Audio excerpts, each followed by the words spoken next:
I love you, dorks. Hello, everybody. Welcome to Like Clockwork. It is Sunday. It is 7 o'clock. This is our weekly stream. Well,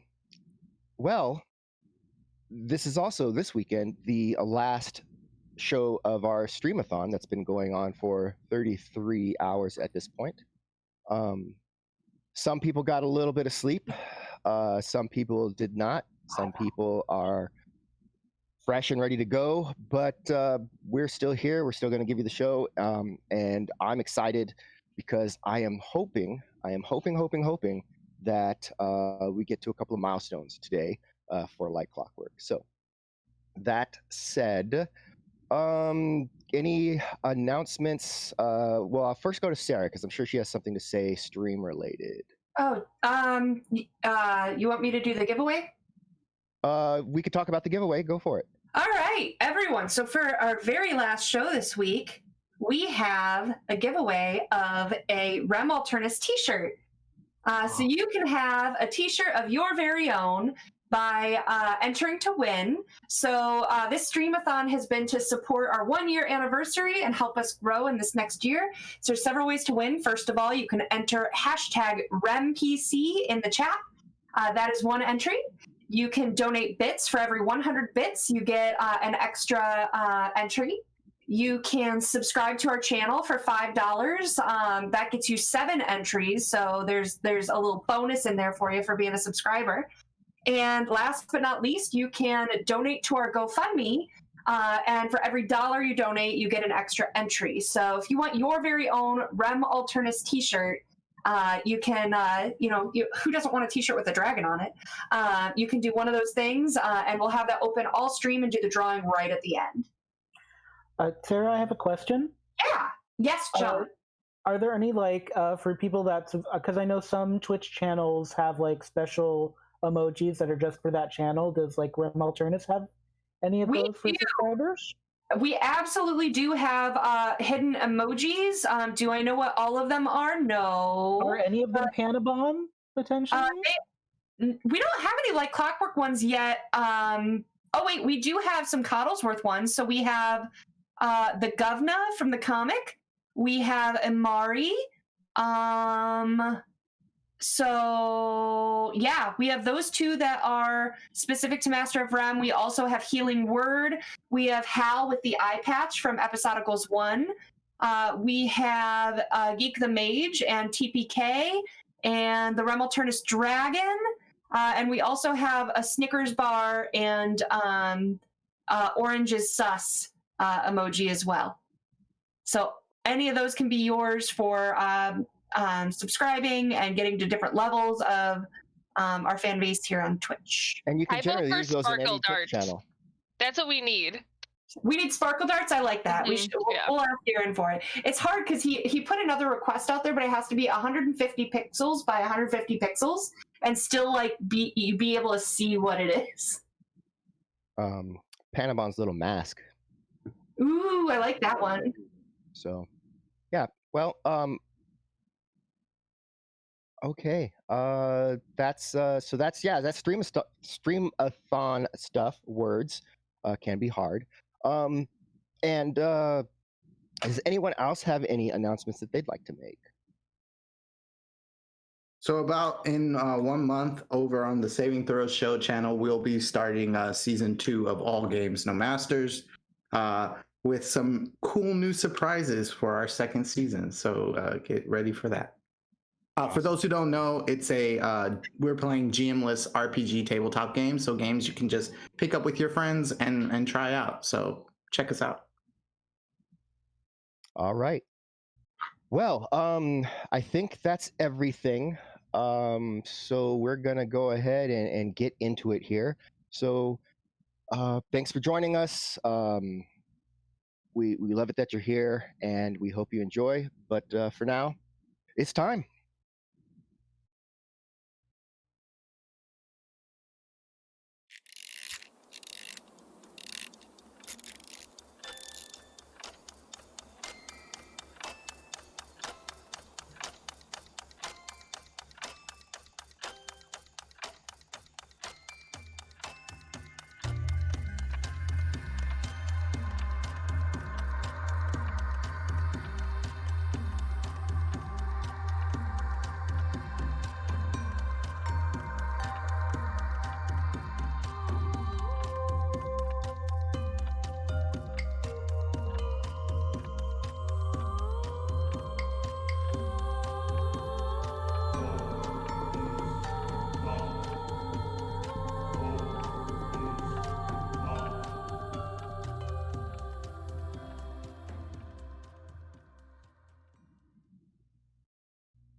Hello, everybody. When we last left off, our crew had arrived at the oasis of Suslam, where they were met by some important person, perhaps, or at least the caravan leaders were met by some supposedly important person. There was some discussion, and then the group was instructed to gather their things, put the camels in the camel docking area, and then take the night as they would in an inn that was outside of the walls of the caravan. It turns out that they did not really want outsiders inside the walls of the caravan, walls of the oasis, inside the walls of Suslam Oasis during off hours, I guess. So that said, they did notice that Uzenda and his goons were brought into the walled area. Presumably they know somebody or something. There was another man who was a little more disheveled, kind of keeping an eye on things and watching stuff. And then as he was entering in, some of the characters noticed some sort of small creature kind of rushing about. May or may not be important. As the evening wound down, they invited Zivid to their table and terrified him. And he probably had nightmares, or is going to have nightmares all night long. So that was good of them to do, because maybe it'll keep him on his toes if he's not exhausted the next morning. And then most of the folks just decided to call it a day and actually take a rest in a bed for the first time in a week. And Lox decided to go travel down to the oasis side and just kind of sit there and maybe think about life, think about what his powers mean. And then he noticed that Rosalia actually came down as well, but she just went right into the water and started swimming out. And that's where we will pick up. However, I do want to start with a quick trigger warning. We are in the next half hour or so. There will be a scene that shows some human sacrifice. This is going to be at like a PG rating. There's not going to be like blood and gore or what have you, but that theme will be present. So if that is an issue for you, please be noted. And yeah, so without further ado, we begin. So, Rosalia, you are swimming out. Maybe at this point, 100 to 200 feet. You definitely can tell that the water here is really deep. It's really cool and refreshing, but especially in the nighttime, you can't see down very far at all, except for the lights that kind of flash and flicker in the distance whenever you dip under the water and you open your eyes. You see these lights and they flicker and they flash. You're not exactly sure what they are, but they do make you think of home. They make you think of the dark forest and some of the insects or other creatures that would softly glow as they flitted about.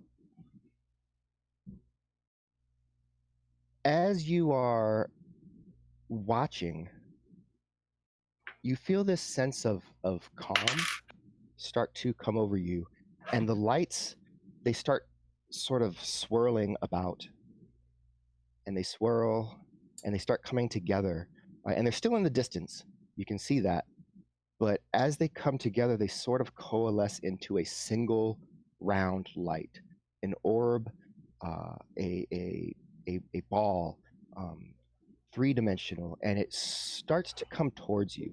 And the size that it is, from as far away as it is, it must be enormous.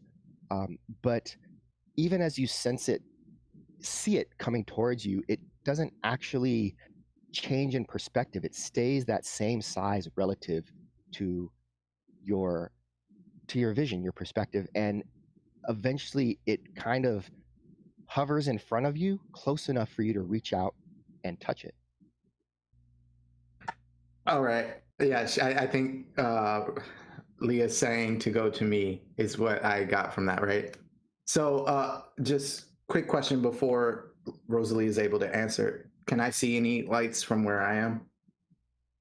No, actually, you don't see any lights. Oh, So Rosalie, I think it's on you. It might be that I'm not close to the camera. There Is you that are. better? Yep, I can hear you now. Okay. So I'm like fascinated by this orb, and I feel like I'm in a little micro city underneath the ocean, and nobody can see me, so it's just me and whatever these beings are. But I really want to know what's in the orb, and I don't know if elves can talk underwater, but I can put out my senses, and I'm kind of trying to probe it and see like what is it like? Is it actually? Can I touch it? Is it like? Is it just in my mind? Like what's it made out of? Why is it there? So that's what I'm doing. I'm just trying to like get a sense of what it is and why it's there. So you reach out then to touch it, and right now I'm echoing through your sound, I think, a little bit. So you reach out to touch it, and as you do, you feel a sense of connection. You feel a sense of familiarity, and then the world explodes in light, and you are floating, maybe in the sky, or maybe you're not floating. Maybe you're just flying, and maybe you're a bird, because you're not looking at your body at all. You don't feel a sense of yourself, but what you do see is this vast landscape in front of you. There are box canyons and craggy sort of rock areas, but it's definitely got a lot of greenery over it. It's not dense like a grassland or forest, but it's definitely got a lot of green. And then you notice this lake, this really big lake, and on the one end of the lake is a city. It is large. It's got, maybe 5,000 people in the city, and it is not anything you've ever seen before. The architecture is reminiscent of Mirkudashta, but it is not the same. And as you swing in closer, you see that there is a singular temple situated in the center, sort of pyramid-like, with steps in the front that go up, and it caps off about halfway in and then kind of continues up a little bit further. And at that cap, there is a single figure standing, looking over what appears to be the inhabitants of the city, all gathered in front of this temple, in front and around. And you hear something whisper, "Destroy the gods." And this man stands, and as he does, he throws a hand out like this, and you realize that the murmuring of the crowd was just a sound, a wave rushing that you were hearing, but it silences. And then two men walk up in front of, and they're dressed in these fine robes with gold embroidery and red striping, and they're leading 8 people in simple gray robes, and then below them are a few armed guards, apparently. And these people, these men walk up, and when they reach the top, you realize suddenly how tall the first man is, at least 10 feet tall. And he stands and he waits, and the crowd is silent. And these 2 men lead these 8 in front of him, and they stand in a line, and they face this towering man.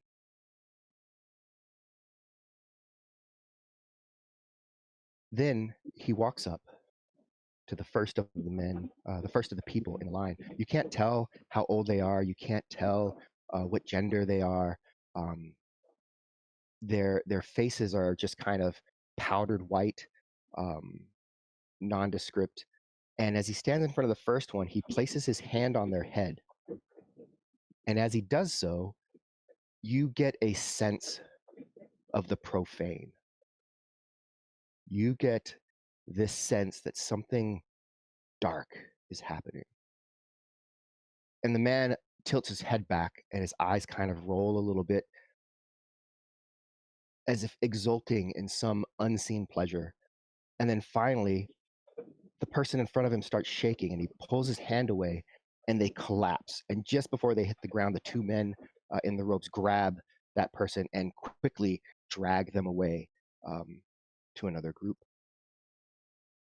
And this man does this to each of these 8 people. Same thing every time. And then when they're all done, he throws his arms up again and the murmuring rises back from the crowd. It's not quite a cheer. It sounds like some people are cheering, but it sounds like some people are just unsure how they feel about what they saw. And then that's when you see guards bringing up 2 struggling figures. And your vision kind of sinks in and comes around, and you wheel around. And as you wheel around, you can see that these 2 are, well, they're elves. They're not dressed in robes. They are dressed in attire that reminds you of the attire that your tribe of elves wears, but different in coloration, somewhat different in style.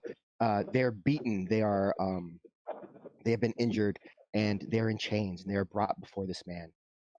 And as they are brought forward, unlike the 8 before that seemed to go willingly, these 2 are definitely not volunteers.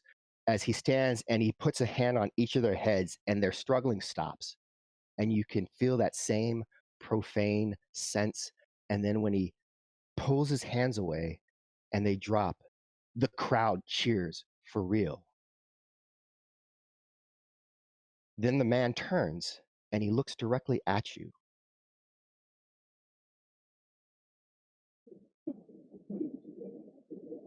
And as he leans forward, you just hear that same whisper, "Destroy the gods."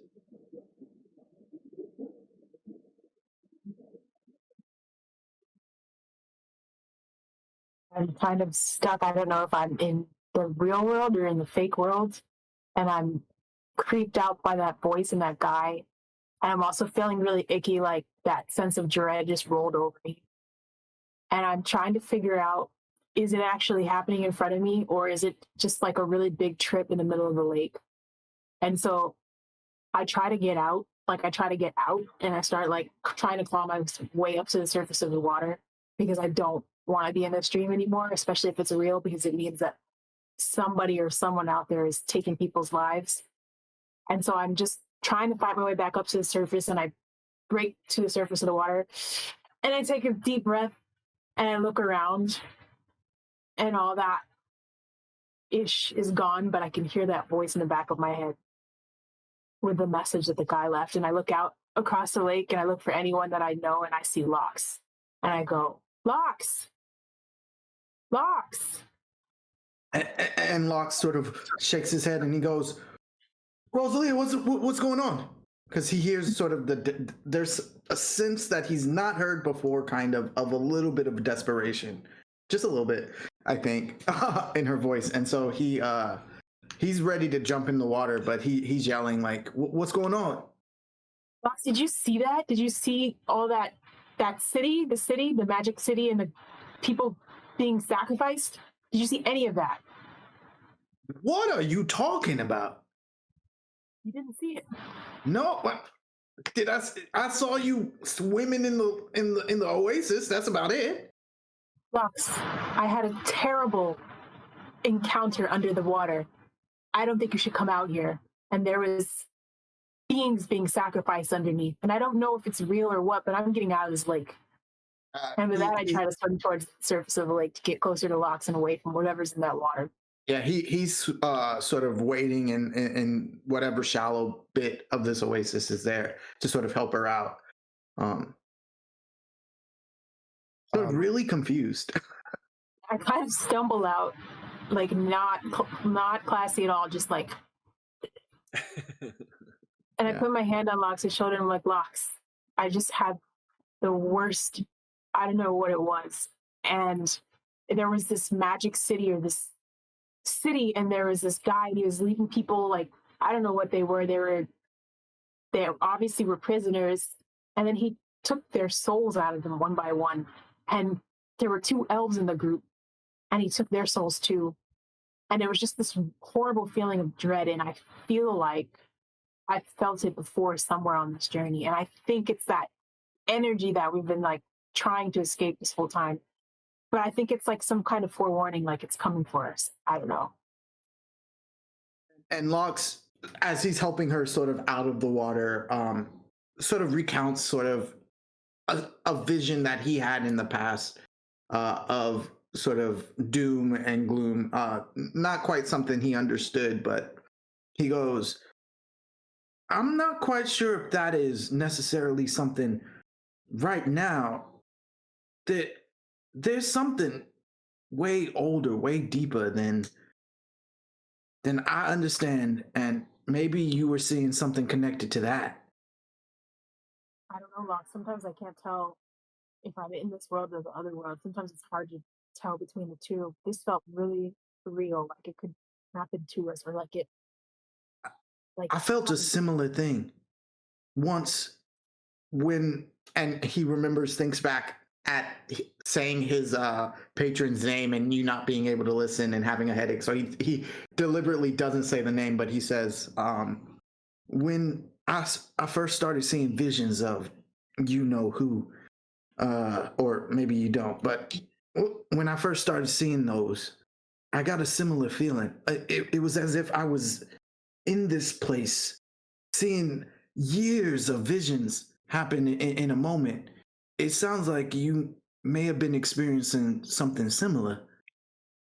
years of visions. What do you mean years of visions? When you Yeah, just For me, it was a vision of this patron where I get my powers. It was ancient and sort of asked to be set free as if they were fighting against some dark dread, some evil. I don't have much more than that, but it was as if I was there in the moment as they were fighting against this thing. And they were elves. And before I met you, I'd never known that elves were real. Pardon my saying that, ma'am. But I now know that there's something that we're not understanding. I would love to learn more about what you saw, because maybe it has something to do with what Uzinda's looking after. What do you mean? Like, what do you think that she's looking after? So you know Uzinda's here looking for that ruins, right? Yeah. I think you said something about an ancient city, some kind of ritual, some kind of sacrifice. I wonder if that was a vision of what Uzinda's trying to get to, whatever was here before this oasis. What if we're going into that city, but the ruins of that city? And what if those soul eaters or soul snatchers are there waiting for us? How do we know that's not like what we're walking into? I can't answer that. I don't know. But what I do know is if there's that kind of malicious intent, that kind of evil in this place, Uzinda, from what I know of the man, shouldn't be trusted with whatever's down there. You know what it seems like, Lux? It seems like he's one of those people that know that there's something bad down there, and he's trying to go down there and harness it for himself. Like whatever it is, whatever evil power it is, he's trying to go down there and use it for whatever it is he has plans for. Like it's a power that he shouldn't have. That's what I think. I mean, I don't know, but yeah, that's 100% could be the situation. I think you having that vision now, while I was sitting here asking for some kind of sign to what to do and if we were going in the right way. It feels sort of like that. We got to tell the others. I just hope I don't have that vision on my camel because I'm gonna fall off. Understood. Locks. Yeah, go ahead. The closer we get to this place, the more warnings there are. So I think we should really be careful. Mm-hmm. That's all I can say. I agree. This does not bode well. And I think Locks is sort of shaken a little bit by hearing that experience. Helps as they sort of go back towards the inn. And I would try to gather the people of the team, but they're all in bed. Right. But You might just think it was a nightmare until being in a lake or in a oasis and seeing something like that, I'm not sure if that's quite the normal ways of having a dream, but I agree. I want to let them know. Do you want to wait till morning or? I don't want to wake them up. All right. But I do want to meditate on this a little bit. Like, think Same. about it. Trans out a little bit. All right. Back to you because it's still fresh in my mind. Let's talk to them in the morning. Why don't you get a little bit of rest? I'll do the same. But just if you need me, I'm right down the hall. All right. Well, I usually don't have nightmares, so Yeah. that was the first. Got it. I'm sorry. All right, I'm gonna go. Trans out. I'll see what else. Yep. All right. With that, Lox quietly enters the room that he is sharing with the others and lays down, eventually falling asleep, thinking about what it all could mean. Rosalia happily does not sleep, but sets herself up in her trance and is able to find her center and get into her meditation.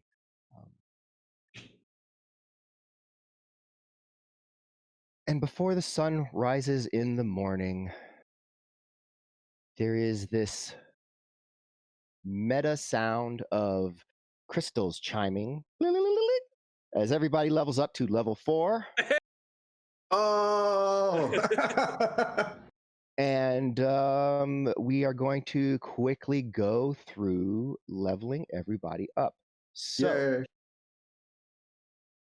we're going to start with we're going to start with Aegis. So as we just make these decisions, we are going to we're going to be I'm going to be setting it up in the role in the fantasy grounds. So bear with me one moment. Aegis, you are a cleric 2 fighter 1. Mm-hmm. What would you like to level up as? Cleric, please, sir. Cleric. All right, here we go. Thank you. Cleric. You have added a level of cleric. You are now cleric level 3. Go ahead and roll a 1d8 for hit points. So the way we do hit points is that the least he can get is the average hit points. So if he rolls a 1 through 5, it's going to be a 5. But he can roll that 6, 7, or 8. So 5 it is, which added to your constitution bonus becomes 7. So you now have 39 hit points. Cleric level 3 gets second level spells. And do clerics get any additional abilities at level 3? That's the question real quick. I want to say that they don't really get anything new except the second level spells, additional spells. I think so, yeah. Unless you have something for the So custom all of the classes. homebrew stuff is definitely going to be set up the same way as the class, right? So if it's a cleric thing, you're not going to get stuff from your homebrew if you wouldn't normally have got it as a regular, Right. otherwise regular character. So just consider your spells. Make sure that your spell slots are updated. Other than that, Aegis, you are level 4. Ish. Locks. Yeah. All right. So you are gunslinger level 3. What would you like to level up as? A gunslinger level 4. Very well. You're now gunslinger level 4. Mhm. Your hit points are 10. Let me see. Let me double check.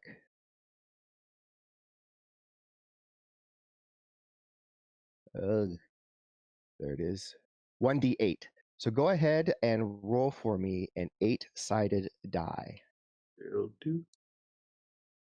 I think this is it. Yeah. Same. So Yep. Average. 39 hit points as well. Let's see. At level 4, you get your ability score improvement. So you have a choice here. You can either raise ability scores. So like if you want to make your dexterity an 18 and your charisma an 18, you could right now. Or you could take a feat if you're interested in that. And if you do want to take a feat, you don't have to take it right away, but you will want to kind of think about what you want to take. I'm thinking a stat boost. Getting that +4 could be pretty nice. Okay. So are you splitting it up between dex and Charisma and dexterity. Yep. Okay. You now have 18s in each of those stat blocks. Congratulations. Sorry, Dan. I don't seem to have a list of level 2 spells to choose from. Because I'm lazy. Okay. I'll just make them as I go along. So I have an unlimited life spell at level 2, and an invulnerability Yeah. spell, and I have a resurrect all. Is that cool? Okay. Yeah. Yeah, those are good spells. You should be like make sure Lachlan doesn't die this time spell. It's well, just for everyone. hoping bacon for Lachlan. The It's spell like the revives opposite one guy, of- and everybody else has one. If they die, that they automatically get revived. That's what my spell is. Right. That's that's what it is. While we're thinking about that, what we're going to do now is look at Panabon. Panabon, you are a level 3 rogue. Yes, I am. Would you like to level up to a level 4 rogue? I think that would be a good option. I don't think I have other options, so yes, definitely. I mean, you could level up as any other class you wanted, but maybe that's not part of your plan. But I like being a rogue, unless you were trying to hint at something. Because if you are, then I'd be against. I'm not. I'm not trying to hint at anything. I'm just trying to make sure that you didn't have some other thing planned. All right. So with that, you are going to roll a 1d. I think it's a 1d8 still as well. Let's double check.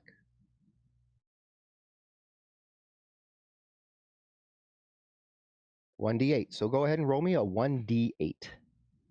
All right. So you rolled a 5, which is 6. So you now have 33 hit points. As a level 4 rogue, you also get to raise your stats or take a feat. Is there a preference? I would like to raise my strength, actually.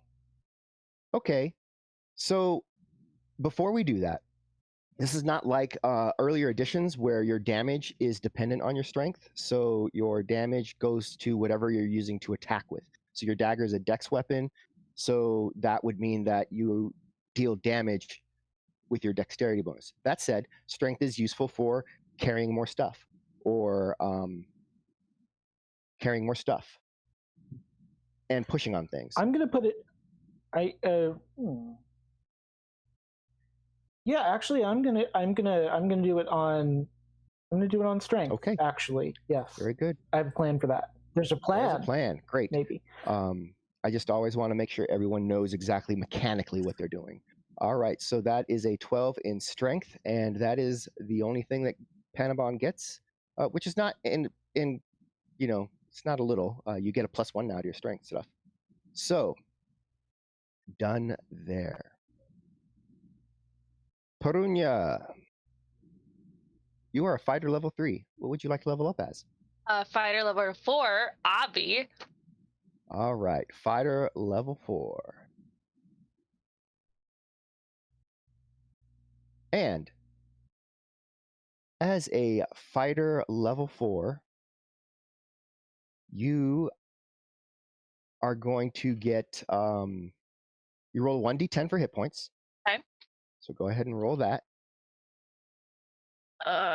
Is this the right dice? I think it is. Find out. Not bad. That is 10 additional hit points for you. 7 plus 3, which means that you are at 49 hit points. Well done. Martial what is martial versatility? Because it says you get this. When you reach a level that grants.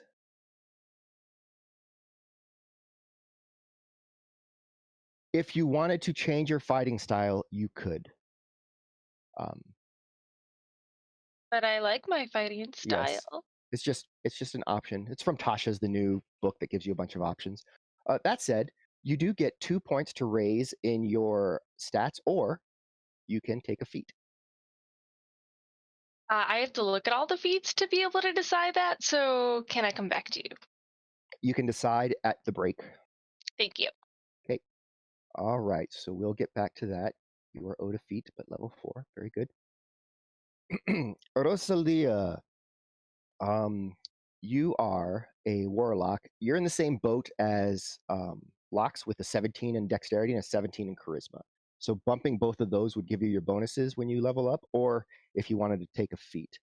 But I am presuming that you're going to level up as a warlock still. Is that correct? To level up as anything else, or just as a warlock? You can, and if you want to discuss those options, we can wait until the break time to discuss those. Yeah, we can discuss which ones kind of can go with and which ones either make sense or don't make sense. So what you basically get is you get a little bit of a spread of abilities, but you don't get as much power in your abilities. So I see. Let's talk about that during the break. Okay, we will talk about that during the break. And finally, Shailene. Hello. You are a wizard. I am a wizard. Would you like to continue on that track of wizarding? Barbarian. Pinball wizard. But I am fighting. Yes, I would like to continue my wizardness. Okay, you are a level 4 wizard. That is a 1d6 to your hit points, so go ahead and roll that 1d6. Yay! Ooh. All right, so that Nice. is a 5 plus 2 for 7, which is 1 more than you would have got otherwise. So that's good. Beefy wizard. 31. Mm, And would you like to raise stats or take a feat? take a feat. What feat do you know? I've what been is it? shopping since before the stream started. So, and I have made a decision. I just need to come back. Okay. I am taking Inspiring Leader. I've really been taking my leadership role in this group seriously, and I want to be able to give extra temporary hit points to my friends. So, Okay, so let us take a really good look at what Inspiring Leader is and or does. would you like me to read it? I have it right here. You can read it. Go for it. I want to hear it. Spend 10 minutes inspiring your companions. I'm going to use this as the opportunity where I'm like, okay, fast, we're going to do this. Then I'm going to cast this. That's basically what this is. Shoring up their resolve to fight. When you do so, choose up to 6 friendly creatures, which can include yourself, within 30 feet of you who you can see or hear you and who understand you. Each creature can gain temporary hit points equal to your level plus your charisma modifier. So right now that would be 6 extra hit points. Wow. The creature can't gain temporary hit points from this feat again until it has finished a short or long rest. Okay, that's really cool, actually. So I have a you question. are- Can Shayloon do that in 10 minutes, though, is the question that I have. That is a very good question. Will you keep talking and the spell runs out and it's just... She's like, not limited to 10 minutes. So after 10 minutes, she can keep rambling, but we've already got the bonus, and we just walk away after 10 minutes. Yeah, you're just like, I'm inspired. Like inspiration maxed. Like Yeah. no words. Okay. So That'll be fun. there you go. You now have the ability to inspire a group. I am going to quickly throw in, let's see here, display. Awesome. So, okay, don't do that. So yeah, that's what you get. You have now leveled up and you have the ability to give temporary hit points to folks that listen to your spiel.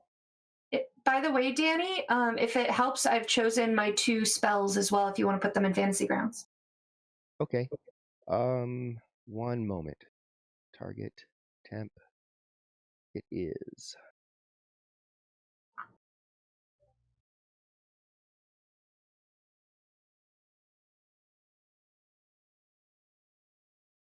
That's set up, and then also no. By the way, we're going to have a lot of fun in the morning because Panabon has been working on a Zivid mask all night. So now there'll be more than one Zivid, hopefully.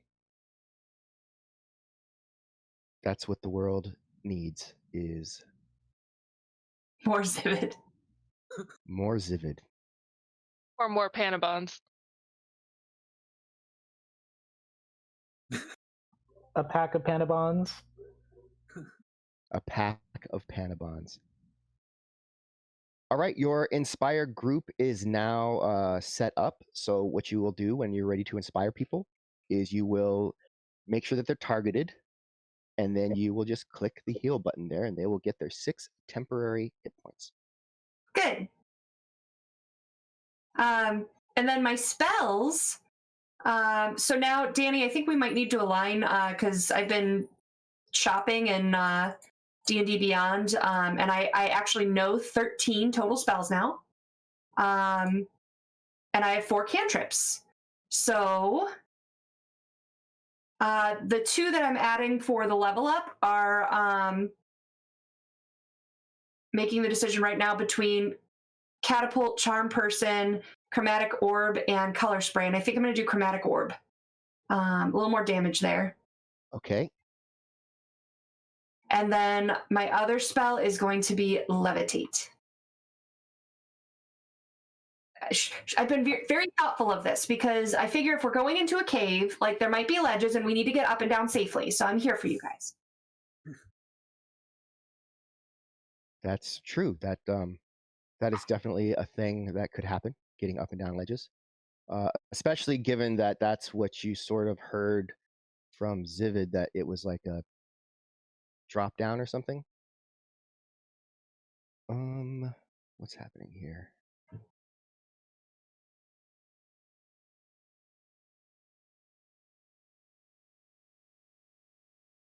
Okay, I'm gonna have to figure that out. All right, so oh, that makes sense. So yeah, you know those spells. Those are spells that you developed for yourself. Trying to figure out how you wanted to make that happen. And Yeah, I will name those at some point and work out the science of practicing. And I honestly was going to take a feat where I learned from one of you guys, but we haven't really had that opportunity yet. So not Right. gonna Not gonna. I have those written down as later, so I could be like take a little bit of warlock on or a little bit of cleric or whatever, and that would be cool. But not yet. She's a leader right now. That's what she's been developing herself as. Yep. I think I've made a decision. I think I'm going to take tough as the feat. Okay. All right. So let me go into Perunia. And you're taking the feat tough. Somebody's got to be the tank. I'm going to be the tankiest tank ever. No, but yes. Can you read tough for us? Your hit point maximum increases by an amount equal to twice your level when you gain this feat. Whenever you gain a level thereafter, your hit point maximum increases by an additional 2 points. That's pretty huge, actually. So we're going to add the tough feat in. That's why she chose. I know. See, Alex is smart. Perunia might be dumb, but Alex is smart. Yep. We're going to immediately add 8 hit points, bringing your hit point total to 65. Yeah, baby. Which, for some reason, I feel like he's doing this on purpose before we go down into these runes for a reason. So I think I might need this. You know, it could be that, or it could be that you were owed a level in the last session or two, and Sure, I that's may or all may it not is. have thought to give it to you. Mm-hmm. Okay, so everyone wakes up in the morning. One moment as I ask a quick question, yes. Danny. As my class, I get one what level spell? Is that I want to look at? Sorry. I want to say that you're going to pick up a second level spell here. Let me double check, though. John, what did you level up as into? Who, me? No, Panamon, what did you level up John. into? John. I'm still a rogue. I still have things that I know are going to happen that I can't reveal yet, but I know. Stuff. I know things and stuff. But I just took some extra strength for the things I know are coming later. So I didn't take a feat. I just added some points to my strength for reasons, mysterious reasons. Like a rogue, just like a rogue. Yes. A mysterious rogue. All right. I mean, I would be mysterious, except I start talking, and then it's not quite as mysterious. Yes. Yeah. No. The self-awareness of Panamon is awesome. Talking. It's still very cryptic because we, like, half the time you're not using real words to describe the real thing you're actually saying. So it's still very cryptic, just not mysterious. The worst moment of my life was telling Aegis that it was acid that I was giving him. Like, that was just the worst moment for Panabon in recent memory, and they wish they could go back and redo that. So, well, you gained some respect. Like this much. I just remember that. Level just remembers. Level 1. Okay. Level 1 still. Cool. So, all right. Let me find these spells for you. Levitate. It's a good song, by the way. I like that song. Though I think it's levitating. So that's added. And chromatic orb.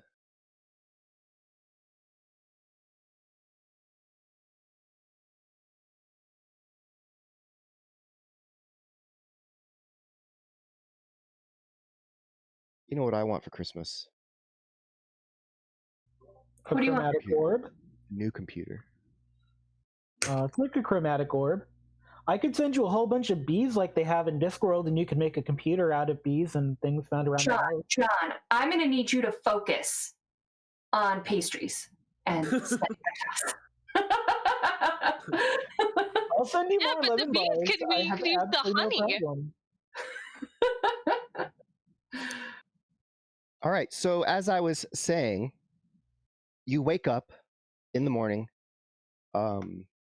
It's hard not to. I mean, even if you tend to sleep in, there's just a lot of noise out in the hallways. Everybody's getting up and moving around and doing their thing. And a lot of folks are excited to maybe go into the oasis area and see what's kind of inside those walls, if you will. And so yeah, it's quite busy outside.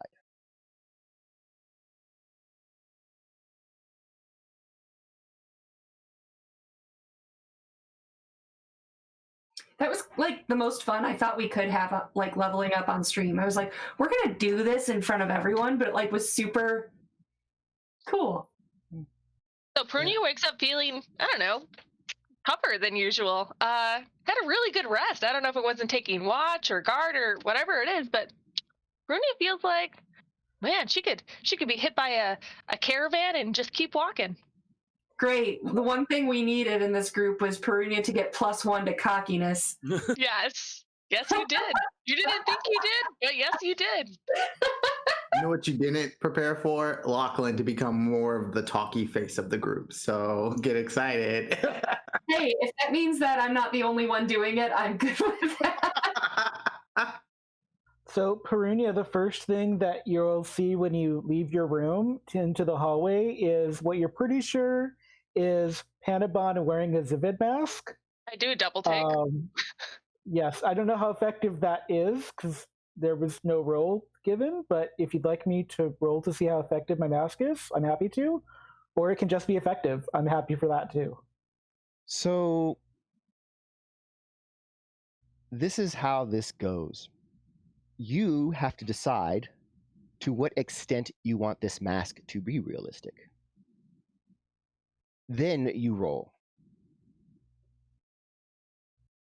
I want everyone to just I want it to be, I don't want it to be off-putting, but I want double takes to happen. Like, I want people to just be unsure of if it's Zivid or if it's Zivid but something is just a little off. So it's like the line between realistic and like what's going on with Okay, that. so what it won't be is Mission Impossible, peel off the mask kind of thing, right? It won't be to that extent. No. Probably as a mask, if someone's within 5 feet of you in the light looking directly at you, it's probably never going to work. But you could probably get something that kind of works in the dark or from afar or what have you. But you want it to be as best as it can be. That's what you're saying. Yeah. Okay. I have decided that is a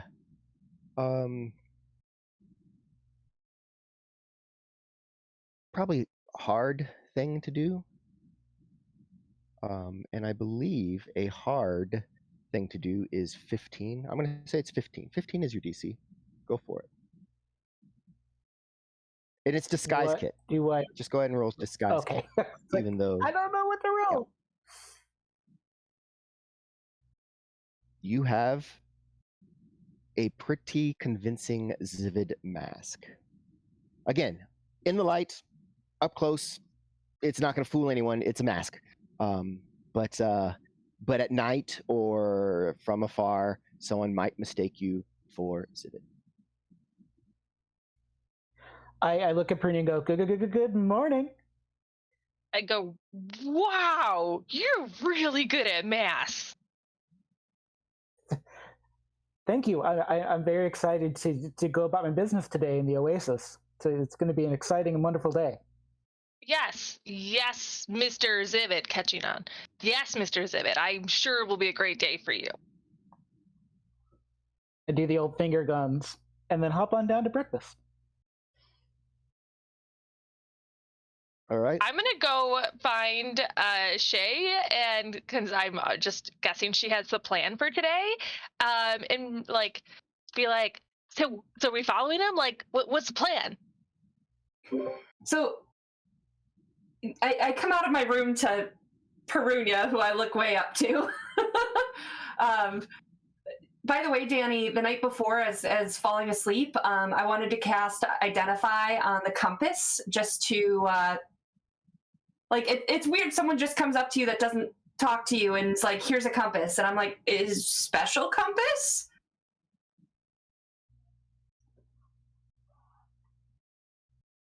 Okay. That makes sense. Did Identify tell me anything? It's a compass. Okay, I'm still confused. I put it away.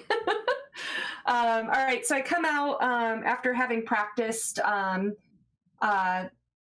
don't know, something about like actually having a room and a bed and like getting into my routine helped me put a lot of the puzzles I've been sorting through into perspective, and I think I've got some new stuff to try out in the moment. So I see Perunia there, and like I'm thinking spells, and she's like, "What are we doing today?" And I'm like, I'm well, where's Panabon? They're supposed to be keeping an eye on Zivit, right? They are Zivid.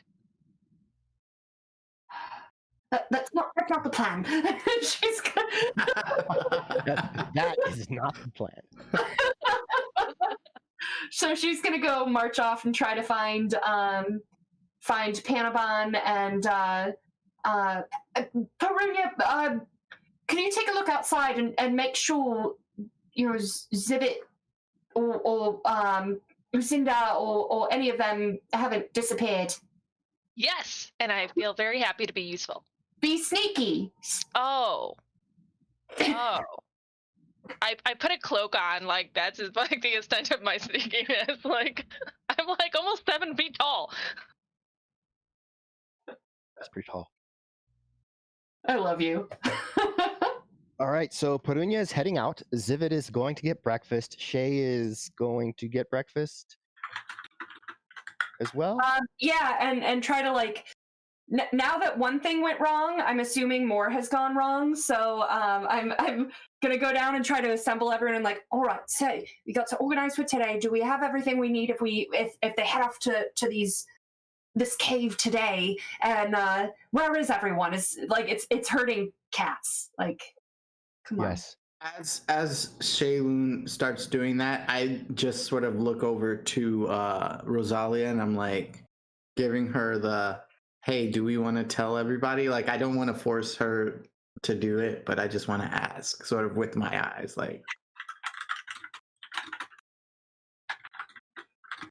Scared. No. Seeing that, he just sort of backs off. He's like, okay, I guess we won't talk about it. No, I was trying to give you a nonverbal look, but that's like the only one I'm good at. So I was trying to think of how to be like, I don't know, like non-verbally. That's my look. Got it. So sort of seeing that as Shaylun is like, this is the plan and this is how it's gonna go, and giving the sort of instructions. Lots shares with the group, just sort of because I don't want to rehash it, shares to the group what Rosalia sort of shared last night about the vision that they had. And just I know sorry, that was a British accent for some reason. I know this isn't quite like this isn't really saying that that's necessarily where we're going, but just letting you know that there was this strange happening last night, Miss Shaylun. It might have something to do with this ruin we're heading into. She's like all flustered and like pages are everywhere, and she's and she goes, where did I put my quill? And summons like a new one into the air, because I have my wizardly quill, which is cool as shit. So there it is. And by the way, it's writing in purple today. What? There was this vision about like that Rosalia saw in the Oasis last night.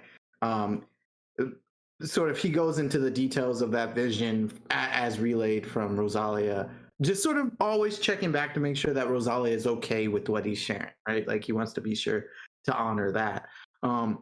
But he talks about seeing this ancient city and this ancient ritual with elves being sacrificed against their will, and that potentially being somehow connected to all of this weird journey we're on with Zivit and finding these ruins. So I know that doesn't really answer anything and kind of complicates it in a way, but I wanted to make sure that and he looks at Panabon, who he remembers was having some issue with going in these tunnels. There is this sort of potential that this could be something more that we're getting ourselves into. And I just want to make sure that we're all sort of understanding what we're walking into here. I'm not entirely convinced. Professor, I'm not entirely convinced that it's that they're connected, because elves in this world, in this cave. But I think, if it's something, Rosalia, that you think is really happening, then of course we'll try to figure it out. Maybe help. She sounds a little more insecure at that because she's not a hero. But I would beg to differ there. Panabon just kind of shrugs and looks at Bruni and goes, we already know that people are sacrificing unnecessary brutality for things. So it's not like it's not possibly the same type of person. It's hard to tell, but that doesn't mean that we won't do our level best to do the things we do. I mean, look at me. Aren't I beautiful? You are beautiful, but Perunia is outside currently. Okay. But I imagine you say that in turn to Rosalia. Yes. That's right. I'm also turning my head to look for Zivid, too, to make sure that I don't lose Zivid, because I don't have any idea where Zivid or Uzenda is at this time. So I see Zivid walk in the room, and then I see two Zivids, and then I try to put two and two together, and I can't figure out which one is actually Zivid. Then it's just dark enough in this tavern. I do a double take when I realize it's Panabon, and I'm like, what? Where's Zivid? Right over there, or right here, depending upon who you ask. Are you having a good morning, Miss Shayloon?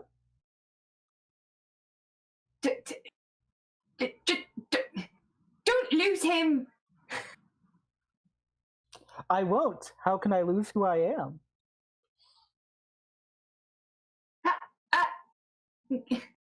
Never mind. We're totally trapping this. She just gets back to kind of planning everything. Is like, everyone make sure you eat, because if something happens, we don't know when we're gonna get a hot meal again.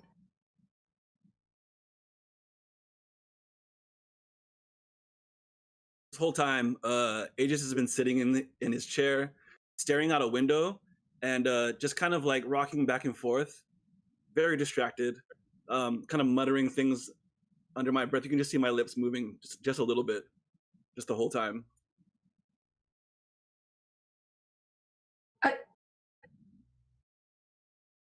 Shay will kind of like lean over the table and look at him and but like about to ask, but also remembering that she's scared of him. Are you all right, Aegis? Oh. I'm fine. This morning feels different. I don't know why. Let's all be extra alert. I don't like that, there was no record of the lake, and the lake is here. I don't like that this is more than an oasis than we were told. I don't like that there's a cave and things might be happening, and whatever Uzenda is after is bound to be not good. So just everyone be on your guard. My boss, Uzenda? Looking over at Panabon. Yes, your boss, Uzenda. Why do you look like Zivid but sound nothing like Zivid?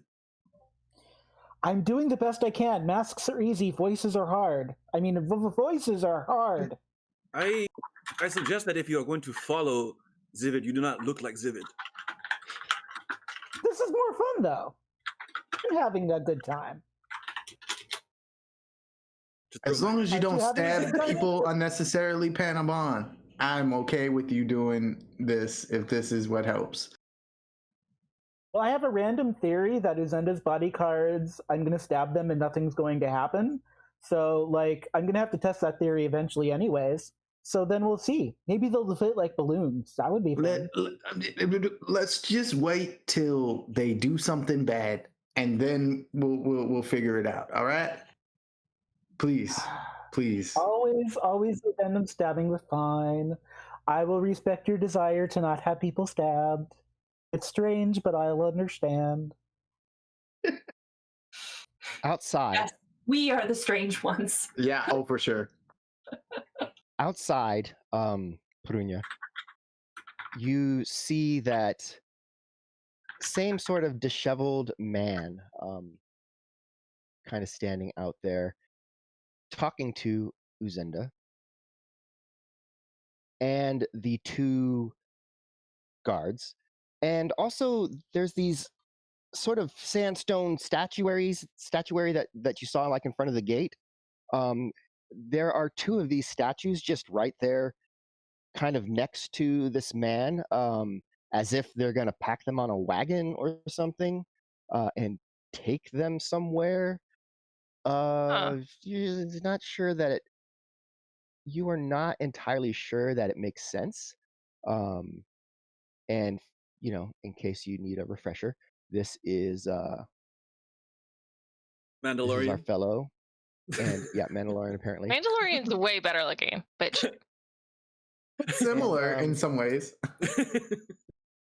We have here the I would Pascal on that unidentified stranger. No, these are creepy. Yep. Good job. Super Jack. creepy. This is, Yep, you know, it's a sandstone sort of soldier thing. Does you she know, see the green eyes? Probably from even from this distance. It's light. I mean, and they would be reflective because they're faceted. So yeah, they're talking, they're discussing. Then Uzenda kind of barks something at the guards, and both of them turn and head towards the inn. and do I see Zivit out here? Mm-mm. Okay, so it's clear to me at least that they're preparing to set off on the journey. So I'm gonna go back and tell my group, like, hey, they're leaving today, just like Zivit said. Also, weird, they loaded on these statues, like they're taking them with, and they're super creepy looking. But we should go. Like, we gotta go. Panabon, you might want to hide. I get the feeling that those guards are coming to get the real Zivid. Oh yeah, they're also following me, by the way. Yeah. I As know, they this is step part in- of the plan. We'll see who they As take. they step in, and No. I push Panabon Zivit under the Hide. table. I push him under the I table. kind That is of not the want plan. Shaylee, but Sarah really wants to have that moment where she just turns and looks at him, pulls the mask, and lets it pop in his face. Like, you manage to push him on their table in time. They don't see him. They scan the room and they see Zivid, and they walk up to him. They just kind of loom behind him for about 3-4, just a little bit long enough to be awkward for anyone that's noticing, but Zivid doesn't notice yet. And then one of them goes, hey, is it time to go? Okay, yeah. I'm ready. I'm totally ready. He pushes the about a quarter of the food he's eaten, so the rest of it's just like on the plate still. Pushes it away. He hops up. He reaches down. Oh, I got. Yeah, here. And he grabs his bag, shoulders it. So okay, yeah, let's go. And I will show you the place. And as he walks past, he kind of looks pointedly at the party, and then heads out the door. The two guards, they walk by. One of them looks over, and then just out they go. as he looks over, I'm like looking encouragingly at Zivit, and then just I'm so I bad. eyeball those guards. Like, I real mean mug them. Okay. Yeah. I'm not subtle. I want to try. I know I've been pushed under the table. I would like to try to stealth. My ideal objective in this stealthing is to get into the shadow of the creepy statues if I can identify them and be alongside the creepy statues, if They that's are possible? person-sized, so they're not like really big, but you could. However, they're just kind of out in the middle of the front of the thing. Still next to the guy. Actually, the disheveled-haired man is now gone. The two statues are there. The guards take Zivid to Uzenda, and it appears they are about to head off on foot. And these statues are on the cart that they're taking, right? There's no cart. So how are they carrying these statues? As you are looking and wondering how they're going to carry these statues, Uzenda turns and starts walking. And suddenly the statues just I knew it. turn and start walking with them. Oh, shit. Ooh, Nope. Brunia's super creeped out right now. Oh fuck, magic again. And there's like two more of those statues sitting in front of the gate, like sentinels. Everyone's like, "Oh no," and Shay's like, I just shake my head, sigh, and I'm just like, all right, fine, this is happening again. And I just start kind of, I don't want to say prancing, but it's like, all right, fine, I guess I'm doing this. So just off with the statues. Before all of that happens, Block sort of bumps into Aegis and goes, "You might want to bless that guy." Or whatever, like you might want to give him something to help him with his hiding. Think I will trust Panabon this time. All right. They appreciate your trust. They're We have not a long active. dungeon ahead, and I cannot waste spell slots. No. Exactly what he just says. But I do kind of, when Panabon's kind of a little bit a ways, I will like kind of walk up behind Panabon real quick and say, Panabon, I Hello. thought about your question the other night. When it comes to the point where you have the option to kill, think about who you are killing and why. That's all. That's a good point. And I walk back.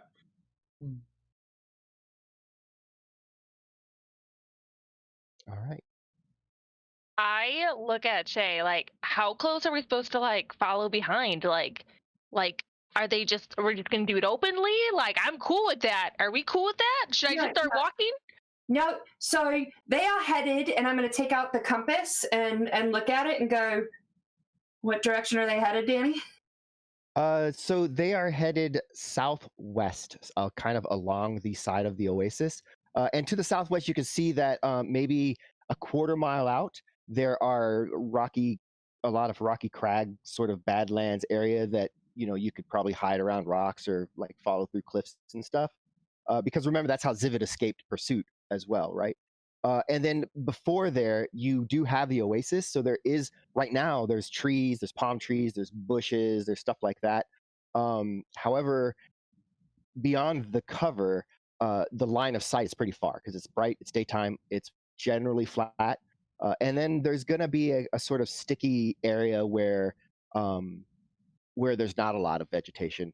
And you're either going to have to chance being seen, or you're going to have to like pause, and when they go into the more rocky areas, kind of like quickly try to catch up so you don't lose them. So those are kind of options. Everything's sand here, correct? It's not all sand. It's like hard packed ground at this point. All right. I look at Aegis and Rosalia and Lox and Perunia.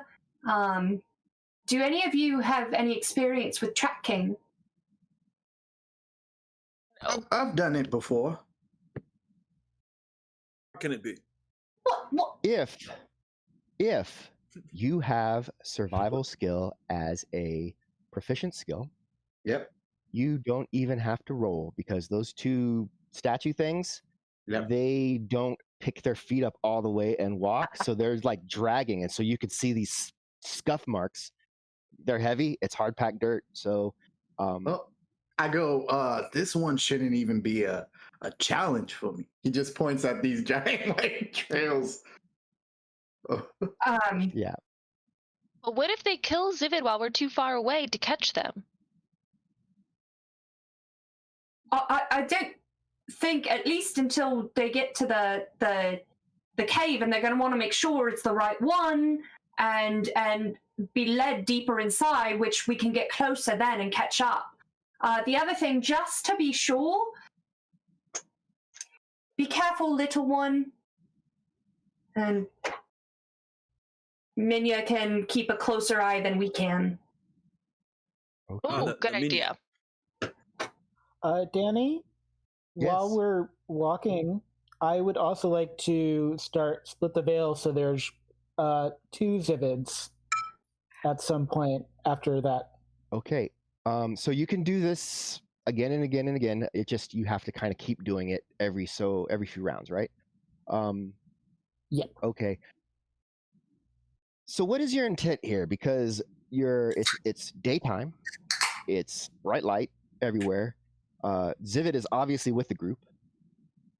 The sandstone soldiers are not like lagging behind or whatever. They're kind of up there with the group. It'd be like trying to hide behind someone as they're just walking forward. Yeah, so what is your intent? I'm actually not trying to hide that much. The intent is if someone turns and sees and a commotion is caused, maybe they don't even make it to the cave. So my intent is almost to try to get caught a little bit. Like either get caught or to make them kind of question like what is going on. Am I having like a heat stroke or something? Like, so my intent is not actually to be sneaky. Your intent is just to be confusing. Yes. Okay. But my intent is to really throw Mission them off accomplished. the cave. Yes, because I was confused, and but now I am not confused. But I understand it's because confusion is the purpose. Got it. It just hears in his head. He hears himself saying, "I want to trust Panabon. I want to trust Panabon. I want to trust Panabon," echoing in his head as that's simultaneously happening. Yeah. And I want to be Because I want to be clear about the tracking, like, because it's day and because like the visibility and stuff like that, like the goal is to let them get pretty far ahead, like so that way Locks, like with the scraping and stuff, like you can track. We've got Minya that has a little bit closer eye, but Panabon, who's really close right now. well, That's Panabon, what it is. Yeah. no, I think Panabon's with the group but just transforming, right? Mm-mm. No, No, Panabon. already went off ahead and is trailing them pretty closely, stop that. quietly, but Nope. pretty closely. Can't do My anything hope, about it. He can't. He's already gone, or they're already gone. Well, they're my hope heading was out. to actually So in the my hope was to actually like be like in the scrapings of where the stone soldiers are, like so that I'm actually just like intently on the trail is my hope. So like right behind them, would they? all right. Imagine a forest of not densely trees at all, okay? Like sparse tree cover, okay? So you can see, like maybe someone could hide behind a tree, but other than that, you can see 360. There is a wide path, just a dirt path. Nothing special about it, just a dirt path. And there are 5 people walking on this path, 6 people walking on this path, and 2 of them are just dragging their feet. That is the extent of what it is. So if you are moving and within 10 feet and they just happen to look in your direction, or within 20 feet or within 50 feet, they will see you. They will see you. There's no hiding and following them close at this point. Because it's daytime, it's light everywhere. There's not a lot of vegetation. I mean, there's enough that if you've got some distance, and it's just the ground, and they're just, they're just dragging their feet. They're not like, it's not creating furrows or anything. It's just like a scrape mark across the top of the ground. So Yeah, if Panabon really wants to go like close to them, as soon as Panabon tries to leave our group to go like head out closer, like there's gonna be a conversation about, excuse me, what are you doing? I'm Zivid. I'm supposed to keep up with my boss. No, you are definitely Panabon right now, and we are being very much not. We're gonna stay back here because we don't want to get like if they see you, Panabon. If they see two Zivits, they're gonna stop what they're doing, and then we have lost all element of surprise tracking. You realize we're in the desert, right? I realize. And Do you also, there's not going to be two directly behind There's someone? going to be three. What? There's going to be three Zivits. Not two, three. Are we retconning? Are we back at the? I think we're right before. You are about to head in. Panabon is. I mean, I like your idea, but I think we use it when we need it, not now. We don't need it now. I mean, the plus side to this plan is maybe they don't even get to the cave. And then there's no sacrifice at all, and having the battle out in the open might not be the worst idea, pretty honestly. I'm hoping not to have battle and not to just follow people to kill them. Rooney's like, what? No battle? Okay, we're there. We want to get to the cave. Yeah, we do want to get It's to a the part cave. of our intention. I mean, okay. You're missing a golden opportunity here. Panabon definitely does not want to go to the cave. I go, Panabon, I love your idea and I love the dedication to the group. Maybe we should hold off. I think Shaylun might have a point. We don't want them to stop because we want to know where this place is in case it does have some kind of important relevance. a couple of orcs. You pause as you notice to the right a couple of orcs just kind of walking up from the oasis and walking kind of close enough. They're maybe 30 feet off. Like they're not like walking to you, but you haven't gone that far from the oasis yet. And they're looking at you, kind of puzzled why you are talking loudly at this strange gnome that's about 40, 50 feet away. Look at them and I go, can I not talk to my friends here? Why? They just keep walking. It's just, Yeah. it's just an odd thing that there's like the party and then Panabon's like over here and you're kind of just talking over this space. But yeah. Remember, we don't want to go off on our own. We want to do things as a group and decide as a group what we're doing. I nudge Panabon quietly, though. There will be a battle, though. I promise. Okay. I just wanted to steal stuff. That's all I wanted to do with my life. You still can when they get there. Dead bodies are much easier to steal from.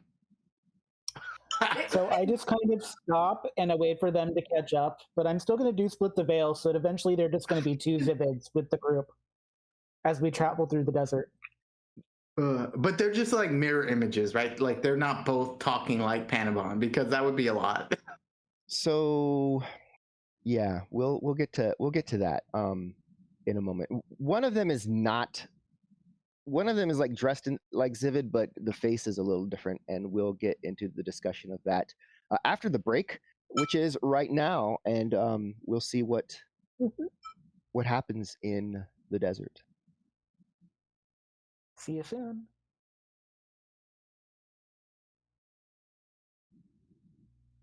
Welcome back, everybody. Hope you had a good break. We are back and ready to move forward. The group is kind of standing at the edge of the oasis. Uzenda and company are moving further out. The group is mostly not concerned about that because these scuff marks made by the sandstone soldiers, pretty easy to follow. They have just convinced Panabon not to follow them and kind of derail the purpose of Uzenda's party, and now they're going to start moving forward. having given that distance, the group is able to easily sort of watch and make sure that they're just too far to be seen.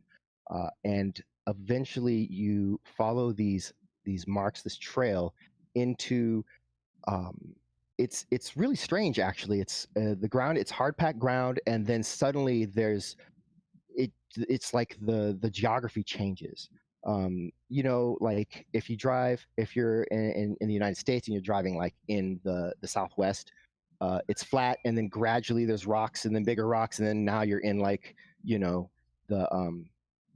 that part of the Southwest with with all the brilliant stones. I forget this. I was about to say what the place is called, and then it just jumped right out of my head. Death Valley, where the stones move. It's not Death Valley, but the red rocks and all that kind of stuff down there, all that. Man, there's a name for it, but it's just not coming to me right now. There's a Red Rock Canyon in Vegas. Maybe that's what you're thinking. Well, of. it's like huge. It's not like a small place. It's like the whole area, that whole region is like that. But in any case, it's so instead of it gradually becoming that, it's just like boom, there you are.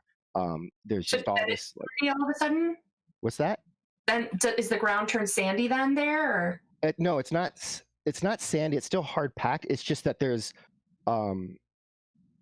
rock formations and the like. So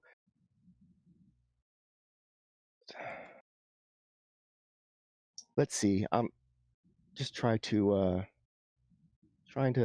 get a picture of it. So here we go.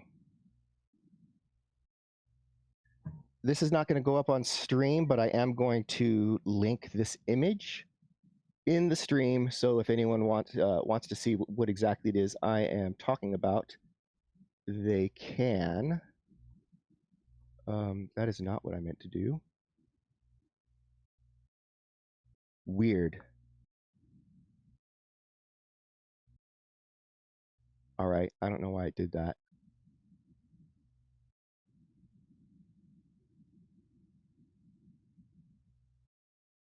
As you're doing that too, and as we're walking, and the landscape is starting to change, I start to worry more about Zivit.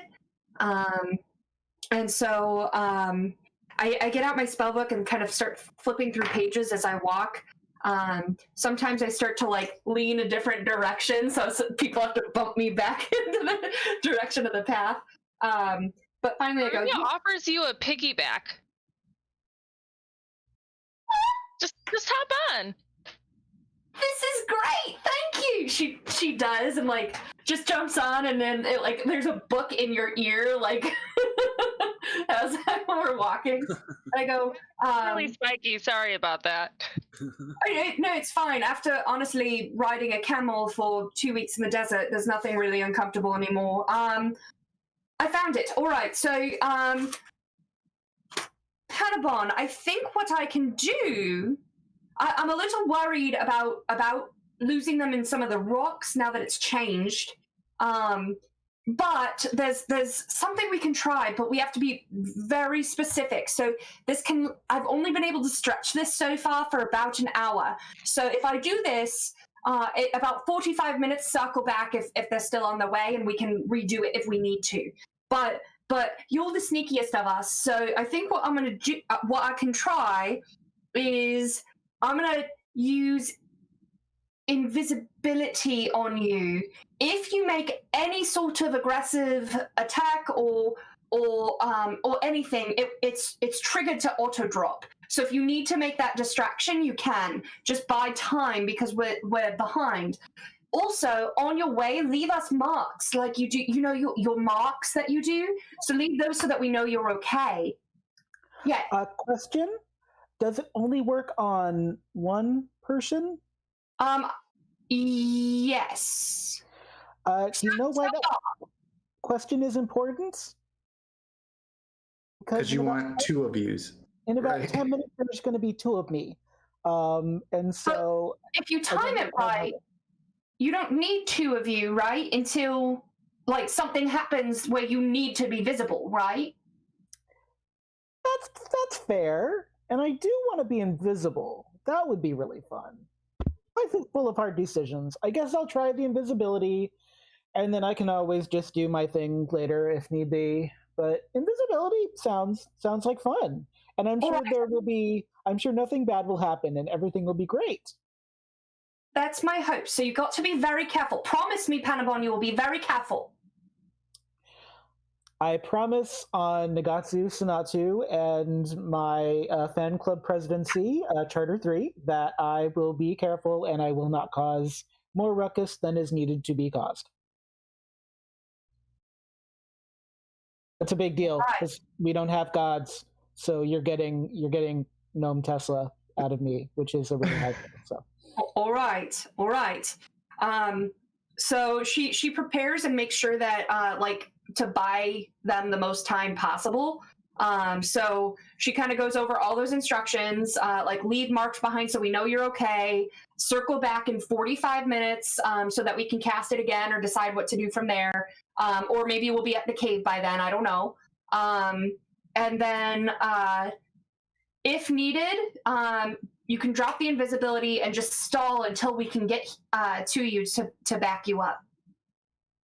But we should be able to push a little bit closer as well with all these rocks. You know, it may be, we'll check before we go around a curve to make sure we're still out of sight, but hopefully I dropped the accent for this, I don't know why, but all right, so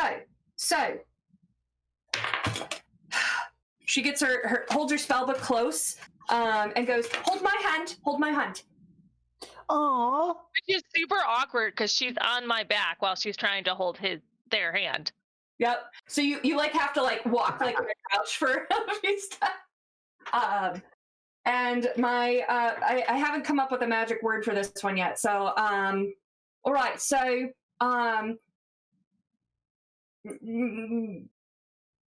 bend the light around Panabon.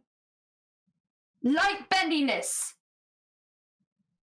Lot starts laughing and goes, "You're gonna need a quicker name than that."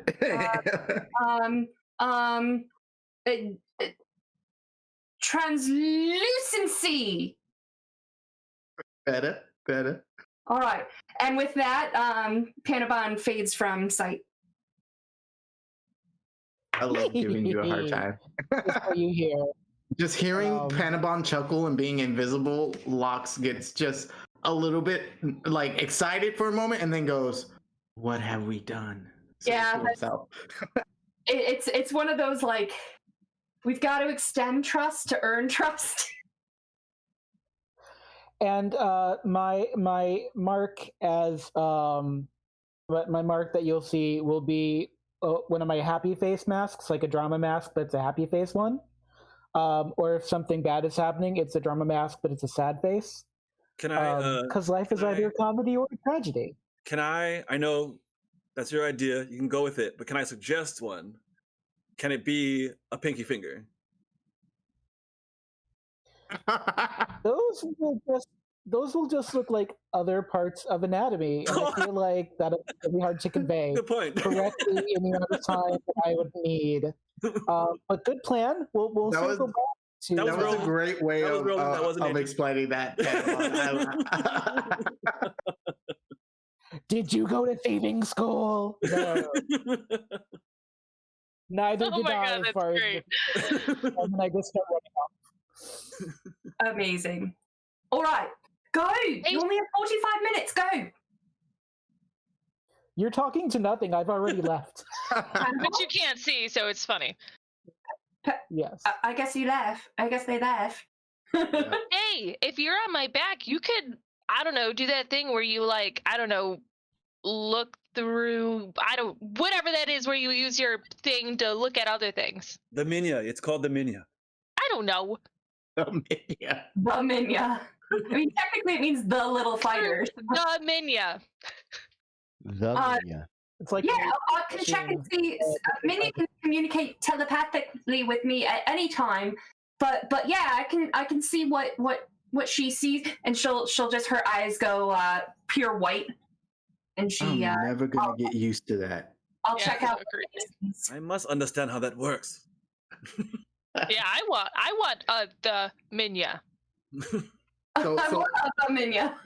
So Lox is just like, yep, these statues just keep dragging their feet. This is gonna be super easy. He like bends down wanting it to be a little more challenging, and he's like, man.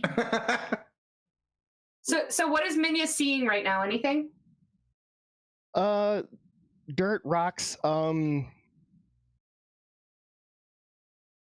There is. Let's see. Find familiar. Got to check something on your familiars. Come on, do the thing like I said. All right. As you are looking, Panabon. Oh, yeah. Your familiar has to be within 100 feet of you, in order to do this, and they are definitely not within 100 feet of you. Okay. Wait.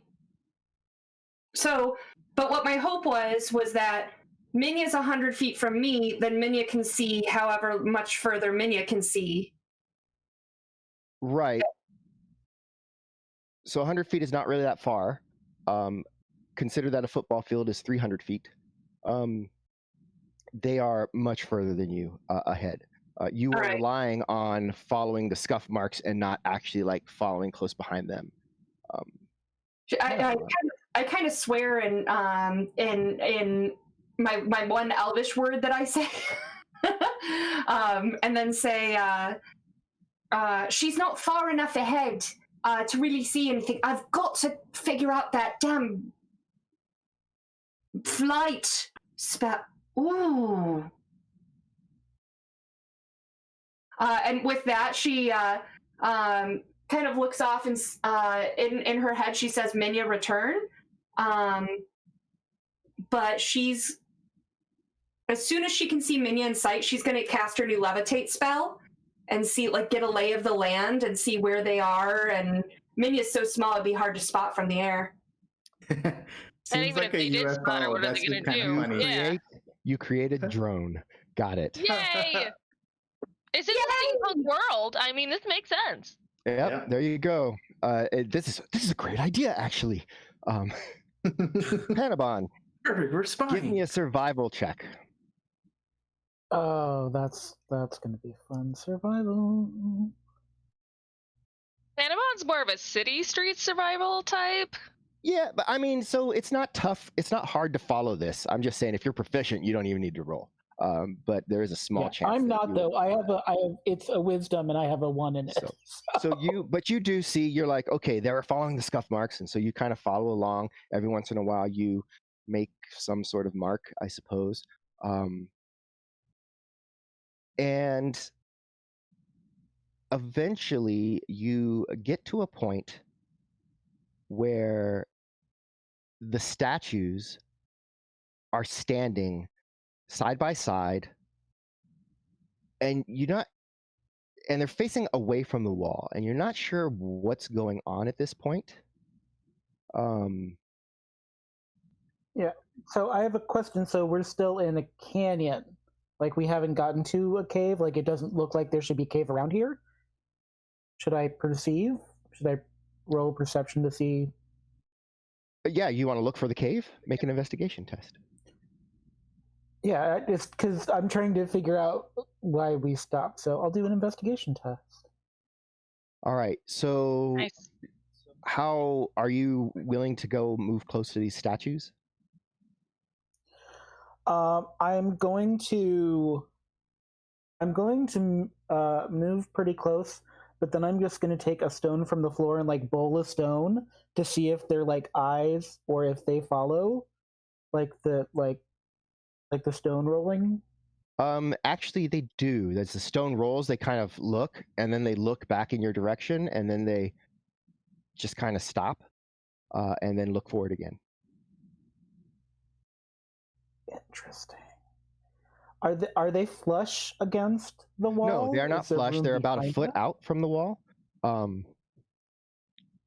It definitely looks Okay. like they have been placed. Like if you imagine back at the Oasis, the two guards flank the sides of the gate, and that's like the position these are in. Except it's just the wall there. Okay, so we're still in a canyon. So I could actually, because I'm. How long have I been invisible for? Because I was not keeping track. Not long, maybe about 30 minutes, 25, 30 minutes. So you still got a little time. Okay.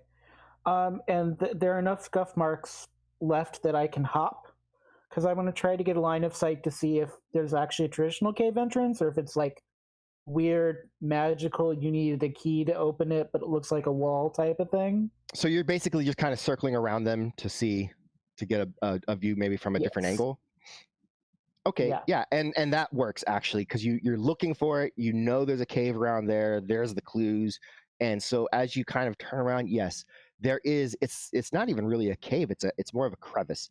As a gnome, you could go through there easily. A human or someone bigger would have a little bit more trouble getting through. They would, but they could. It just would. You'd have to kind of, Tomb Raider it, like in the new video games whenever you got to go through a crevice, sort of thing.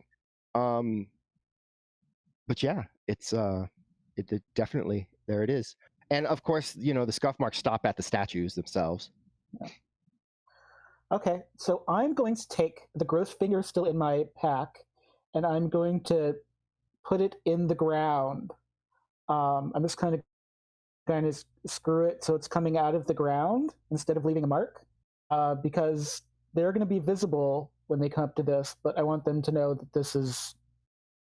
Does that make sense? It makes sense in my head when I say things, but not always in real life. Yeah, make a Constitution check real quick as you pull this thing out. I just don't think Panbon would be grossed out by it. I don't know. I think he should get to roll with advantage or something. It's not that they are grossed out by the finger itself. It's just that, well, there's a smell. Also, I'm not sure if Panabot would be bothered by it, but no, it's fair. Yeah, it's just the smell. The finger itself is whatever, but the smell. I mean, they probably have a couple of fingers on them, right? Yeah, but you open it up Just out of the one at pack, a and time. oof, that smell just wafts over you. And something that smells bad It always smells bad until you've just been in it for a while. But as soon as you leave a place that smells bad and get not smell bad air, and then you go back, you're like, oh, this stinks. I remember. So, that's a thing. All right, you have put the finger in the sand. In view of the statues. Off to the side, so they would have to turn to see me. So, okay, my question is it to the point where if, in order for the party to see the finger, they would see the statues, or is it that you put the finger far enough away that they have a little bit of warning before they turn the corner and there's the statues? I give them a little bit of warning before they turn the corner, and there's the statue, and that's the finger. And then I'm going to try to go behind them to go into the cave. So if I freak out at going into the cave, then no one witnesses my freak out. Okay, make a Not really. stealth check or sneaking check, and they are going to make checks as well. Oh boy, now I'm actually super nervous about this, but it'll be fine. Yeah, it'll be fine. Well, maybe it'll be fine. We'll see. At least you're invisible? Yeah, invisibility gives them a disadvantage. Unless they can see invisible people. Yay. If they can see invisible people, I'm screwed. But I mean, they have green glowing eyes, so I mean, who knows? You're not making them feel better.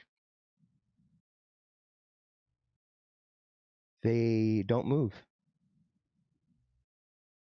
Panabon party. I do need an emoji. Yes. Yes. All right. So the rest of you, the levitation spell is limited to a 20-foot raise, so it's able to kind of map out where you're going. Yes. Now that I'm in the cave entrance, I can get a little farther from them, and now I'm gonna. Can I do split the veil while I'm invisible? You can do split the veil while you're invisible. However, it will turn your invisibility off. Well, actually, you don't know that, so go for it. Yeah, but I'm okay with that because now I'm in the cave.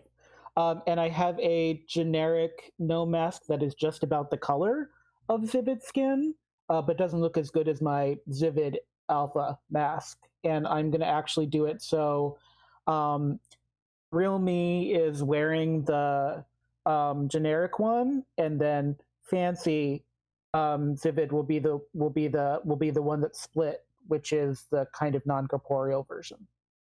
All right, I understand. And hop back and forth. Okay, so you're cruising through there, doing all of that. Meanwhile, the rest of the party is moving forward, and I'm going to kind of catch them mostly up. Eventually, as you're walking, there's a smell. The smell of a dead thing, a putrid dead thing. Normally, in the desert, dead things smell like dry dead things. This is not that. Something smells, guys. It's Blocks, is that definitely, you? It's definitely post-mortem. Yeah, it's A bit old. Untreated. I want to Weird that look you know that. around for No, it's something not. like I'm a mortician. I want to start looking for where that smell is coming from. Sure. I mean, it's eventually you track it to the only non-sandstone colored object here, which is that's a finger. It's green and black and smells really rotten. It's a finger. So what exactly happens is first very repulsed, and then sort of thinks back and is like, a finger in the ground, and it takes Locks a second, and then he's like, who would carry around a finger? Hannibal. And I walk past you, just pick it up. Oh, You didn't want it when I tried to AJ. give it to you, Aegis. I said I did not want to keep it. That's all. All right. So Panama is around here. All right. Maybe. Wait. This feels like a warning, guys. Yeah. It's not his normal happy, sad face. I think this is a warning. We should be Sorry, careful. what did I miss? We found a finger Minya died. in the ground. Minya did not Minya die. is Finger fine. growing in the desert. I would Finger just. growing in the desert. There's a finger in the desert that's green and gross and decaying.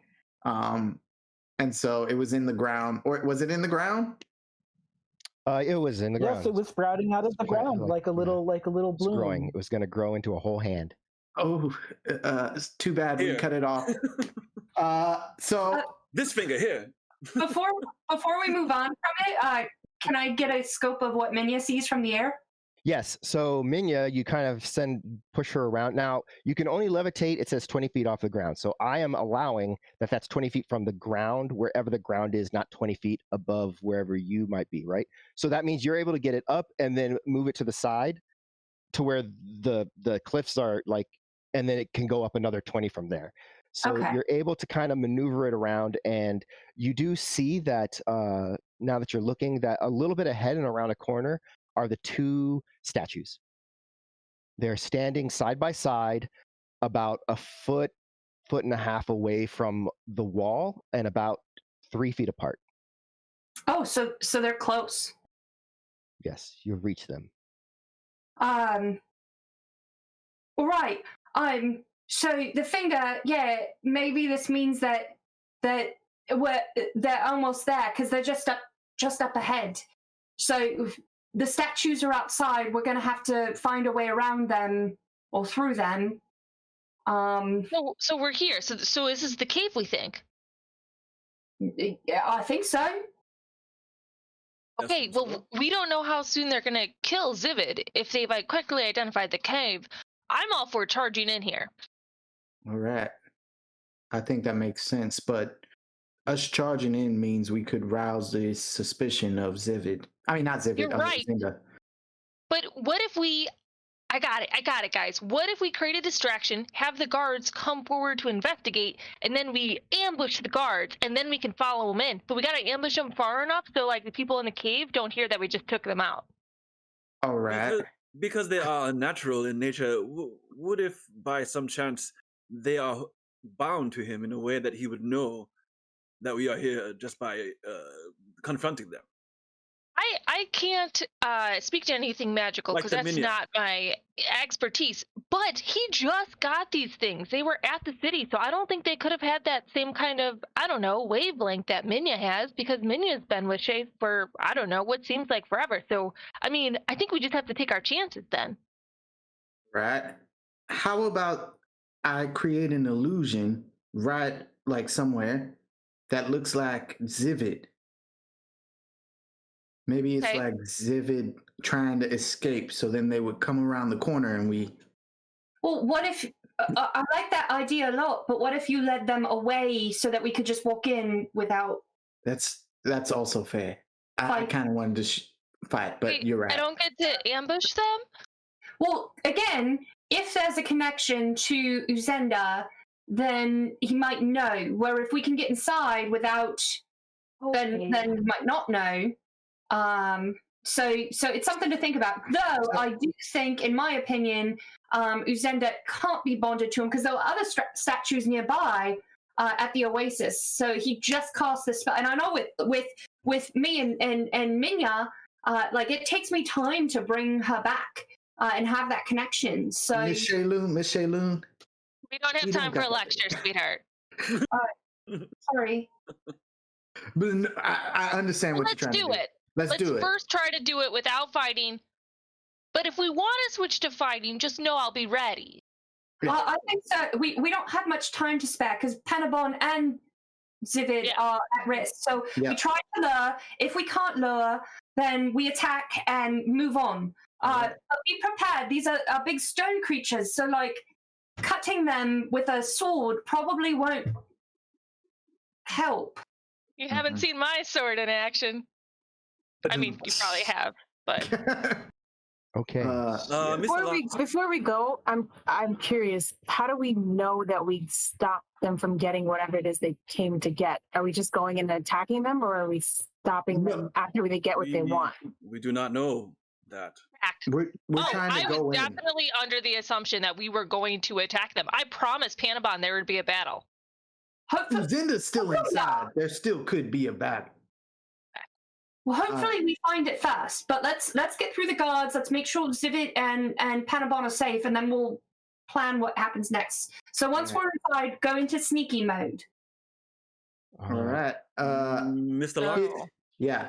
Might I suggest that rather than Zivid, maybe our bandit friend who we let run away? I like it. So that's what I will be doing. But I look at Shayloon and I'm like, the one problem is I need to get a little closer. You are in the desert, and it is arid and extra dry. Jesus.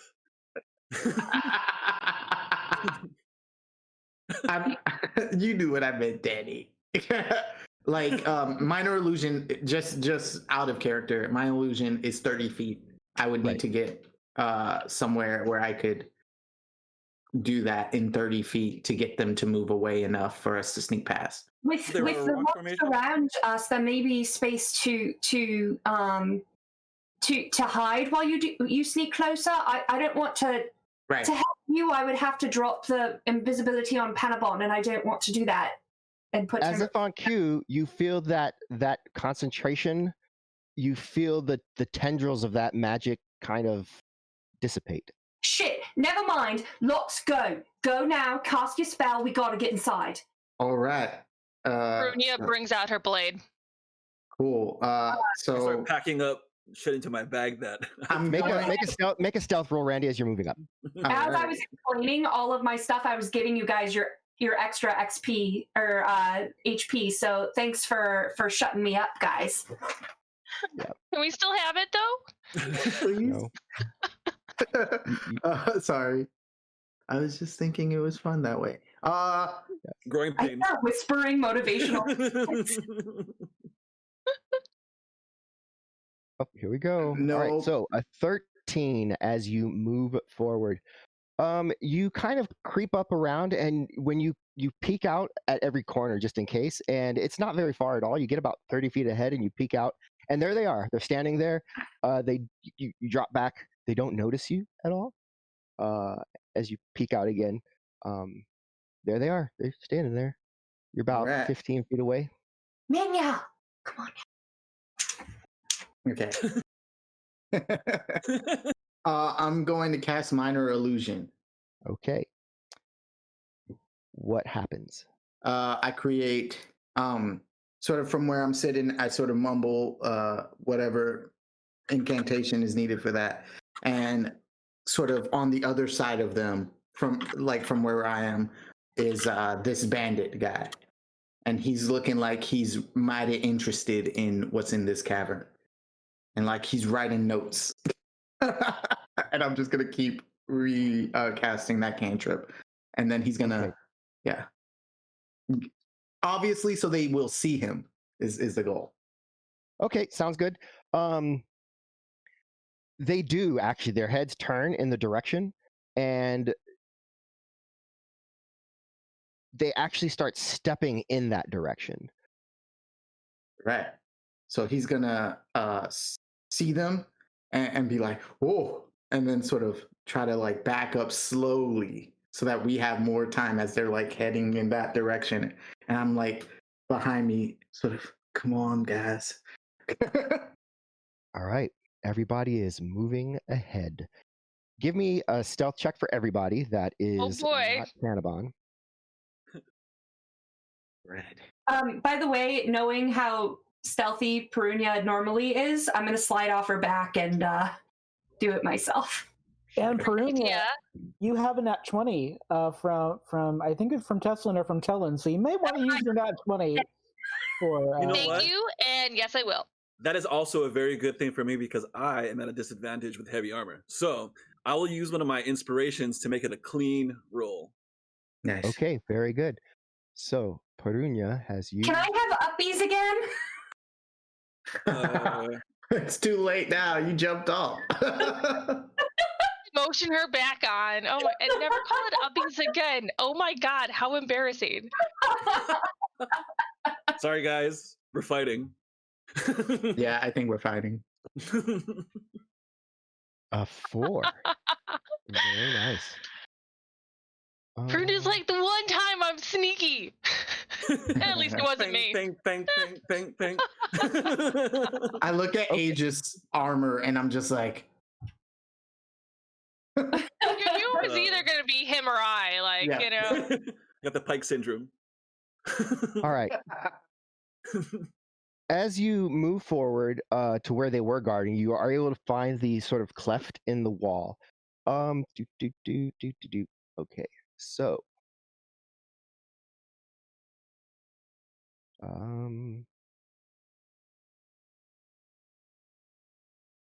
each of you make it and start trying to squeeze through. Aegis is the last one.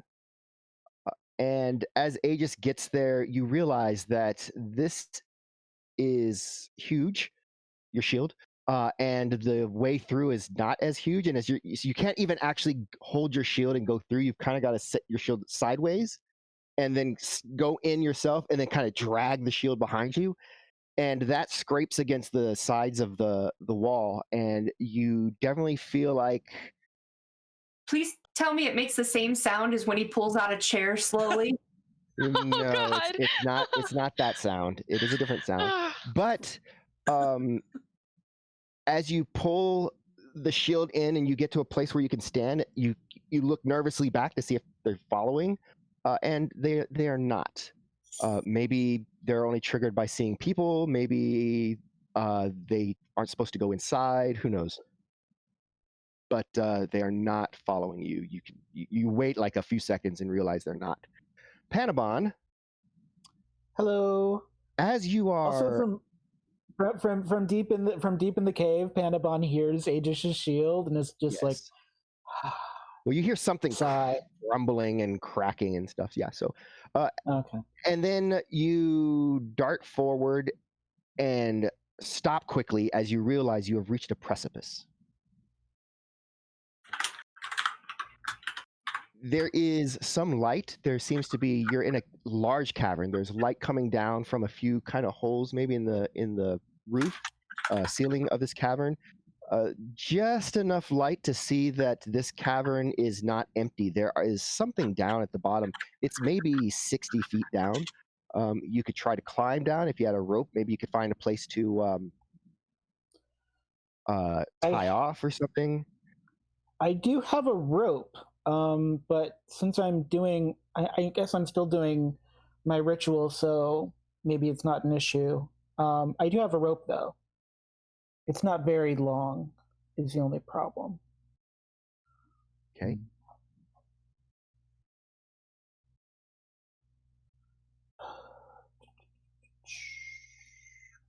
Do I see any stairs or anything like No, that? there are no stairs. It's just down? It's a cliff. Can I listen for Zivid and Uzenda? Because it doesn't strike me as like something about this picture and the visual I have for Uzenda, and especially Zivid in my mind, is like Zivid doesn't seem particularly graceful for a gnome, and I'm like something about the scenario does not make sense to me. Sure. Make a perception test.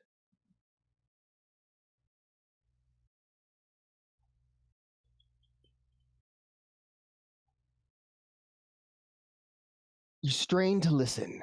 You can hear water dripping in the distance, but other than that, nothing. Magic, I'm gonna die here. So I look down the precipice. Is there an incline in the wall, or like does the wall jut out? Like, is there any path around? Make an investigation test. Can I even tell how big the cave is? We'll see what I investigate at. Ooh. Oh, there you go. There is definitely no path around, no shelf, no anything. It is they'd have to have climbed down here somehow. Magic.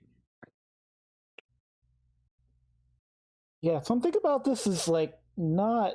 Something about this is really bugging me. It doesn't make sense, and I'm not sure.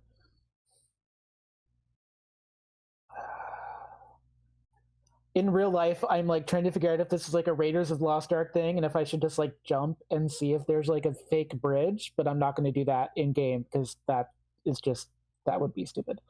Right. If you have sand, you can do what he did, though. I mean, I suppose. I guess I could try. I have a tinderbox. That's an interesting I like idea. that we go from sand to a tinderbox. I love it. Can I make a little fire and throw it and see what happens? Like throw it into the darkness? Because I have a tinderbox. I don't know you if light up a little bit of your tinder and just kind of toss it out there? Yeah, Sure. just to see. It makes a little bit of a flare, and it lights up just enough that you can see whatever is down there. It looks like there might be a building or something, maybe two buildings, some other shape over on the side. Could I tell how far down those buildings were? Yeah, probably about 60 or so feet down. 30 feet to the top, but like it's not right down. They're over a ways. Okay. So I have 10 feet of rope. If I do by 10 feet of rope and then I jump the 20 feet down onto the top of the building, is that? Oh, no, you cannot jump to the building. You cannot. No, the buildings are over there. You would have to be able to jump forward like 100 feet. Oh, yeah, and I can't do that. No, I'm amazing, but I'm not that amazing. How do I get? As you are pondering the situation, the rest of the party comes upon you. Cannibal. Are you all right? I felt the spell drop. Yes, I'm fine. I'm just annoyed. What's going on? There are no steps. Look at.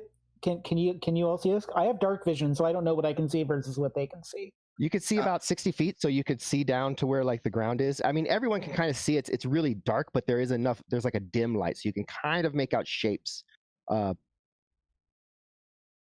You didn't see which way they went? No, for all I know, I can't see any stairs, so I can't imagine how they got down there. I have rope, but I don't have nearly enough rope for this. Can I look down and see if it's possible to even try to climb? It looks like you could climb, or there does look like there's a sort of rock outcropping that maybe you could tie a rope off to.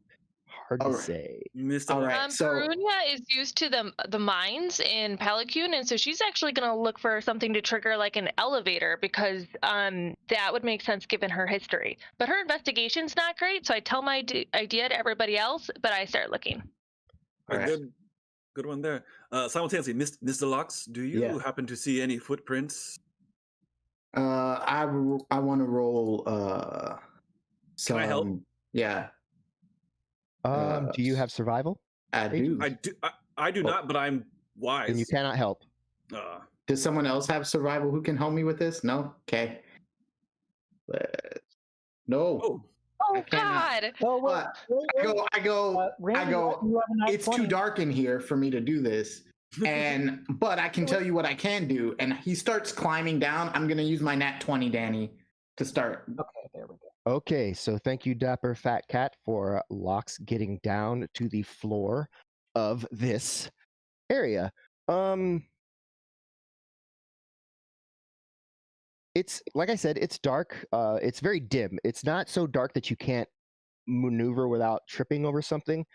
There's definitely water kind of flowing through here. There's a couple of odd shapes, and yeah, it's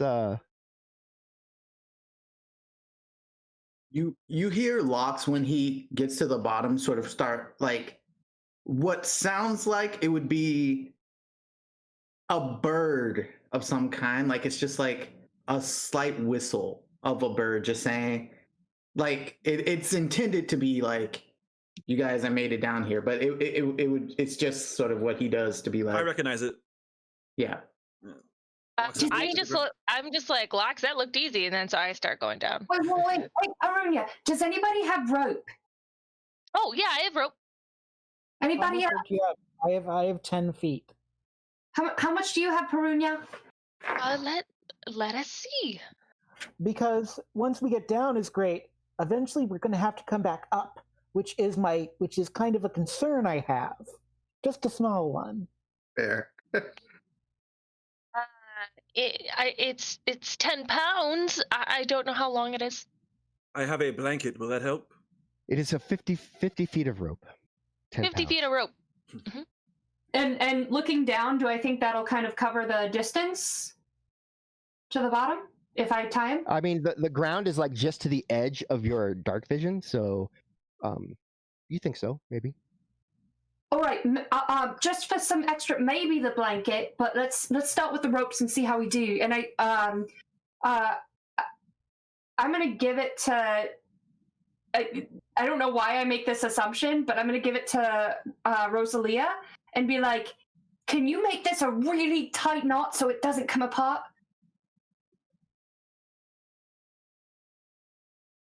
I'm still not understanding why we're down here, so I'm just hanging back like, what are we doing down here? And if I don't have a reason, I'm going back up to the daylight.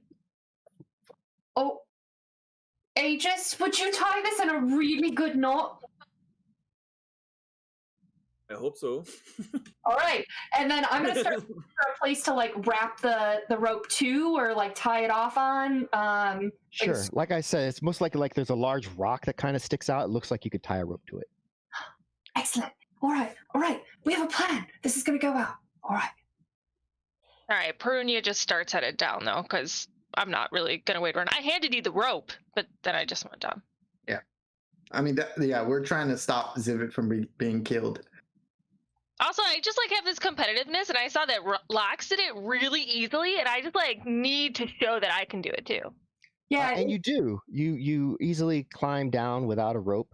Who's tying off the rope? Him. Aegis. Aegis? Yeah. All right, am I- Aegis, make okay. a survival test into our tower. I'll try to catch you if you fall. Ooh. So that was not into I'm my very tower. wise. Oh, what's your tower? Is The my tower is not the there? tower little icon thing. Yeah, it's there. Oh, On the I, right-hand It's on the side? right of the screen. I've It's when- never it's used that. what he asks for when he's being shady and doesn't want anyone to see the That's roll. right. Oh, he wants to make you fall anyway. So Sorry. even roll an 18, he can be like, oh, You fell. He wouldn't do that. No, I would not do that. Mostly I like it for perception, so that if you roll like a 2, I can say, oh yeah, you see this, or yeah, whatever. So Sorry. Oh, I see the tower on the one on the bottom. My bad. yes.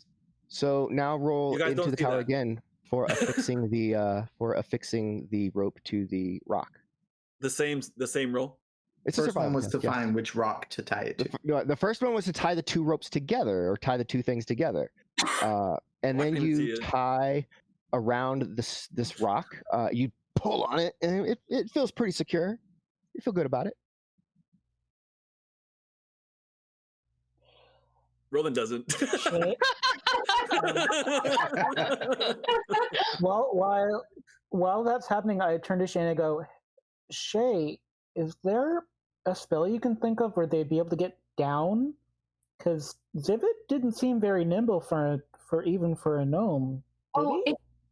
think of, we're just understanding where magic comes from and the very beginnings of what it can do. So if I've learned already to do what I did with Minya, I could use that, but I could only do it on one person. So either he's way more advanced or he's tried to find another way to do it with multiple people. But I think that's definitely in the realm of possibility. Yeah. I'm in. What's that? Repel position or whatever. Okay. All right, so you're going down the rope. Come, gnomes. Yeah. This Uh, time. Make an athletics check as you go down the rope. Jesus. Shaylin, Oh my You- god. Courageous? You easily Shaylin, go use down that. the rope because Oh, it's a oh. rope. It's easy. Okay. It's easy because there's a rope, and the rope holds all of your weight, pack, shield, all. Good job, Shaylin, Aegis. do yourself a favor, Shaylin. If it gets hard going down the rope, use anything you have on yourself to make it safe for you. I'll be fine. You are more. Don't tell anyone I said this, but you're more important than me. So just be careful getting down, okay? Panabon, that's not true. And I give him a big hug.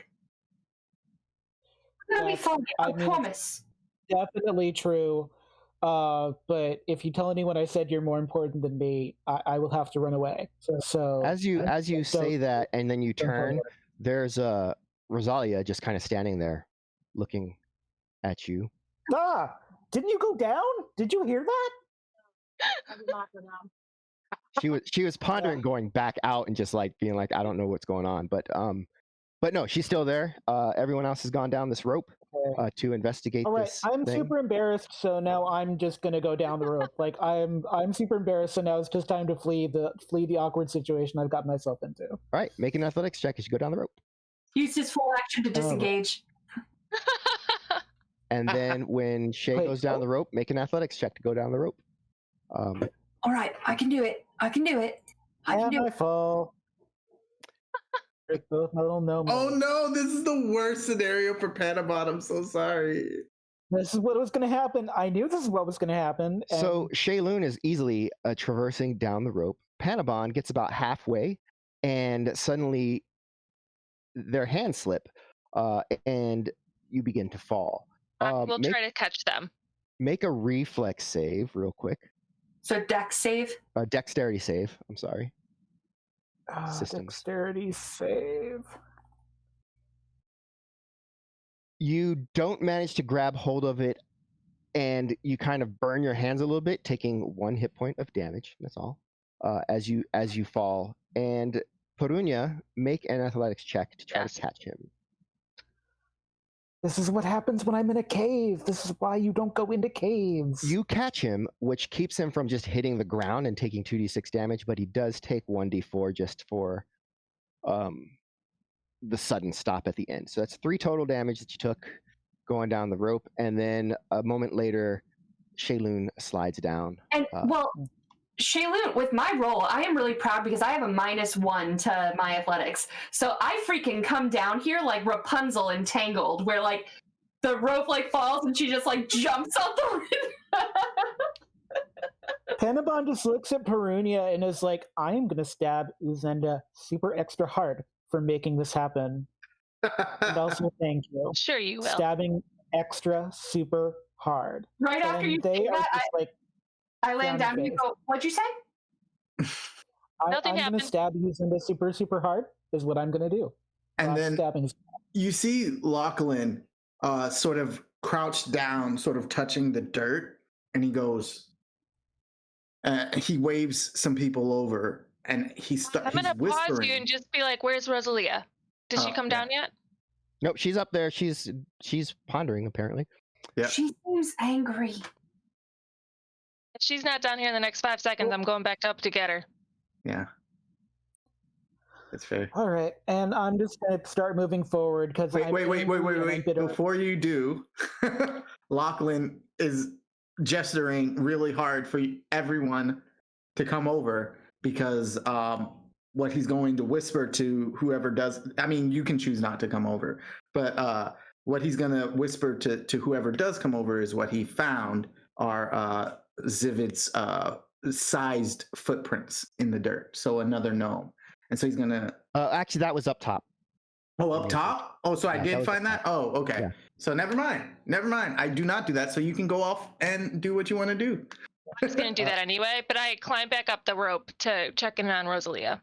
So, yeah, she's up there. There you are. Hey, you're not afraid of heights, are you? No, I just need a reason to go down there. If we're going down there after some guy just because he's getting himself into trouble, that's his fault. If there's something magic or something that we need to discover down there, that's interesting to me. But if it's just Zivid... I mean, I think that's fair. I'm not for just helping out the random person either, if I'm going to be completely honest with you.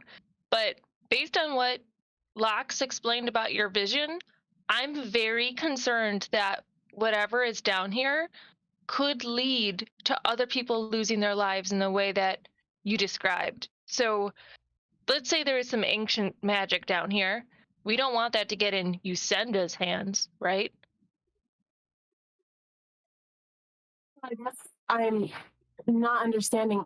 Are we following them because they know where something is and we want to find out what that is? Or are we just following them to keep Zivid safe? Because if we're just following them to be his bodyguard and we're not discovering anything, I should just go back up to the surface. If that was the case, I wouldn't have even come down here. I look at her, you and I are going to get the thing that Yusenda has, and then we are going to keep it safe. They can defend Zivid. We are going to get the thing. Thank you. I need a motive to do things. I don't just run into trouble blindly and get my head cut off. And nor would I expect you to, sister. All right. Well, I feel a little bit better about going down there now that there's a purpose. I motion guess I'll towards follow the you. rope. After you, please. I want to make sure she still goes down. All right. So quickly make an athletics check for Rosalia.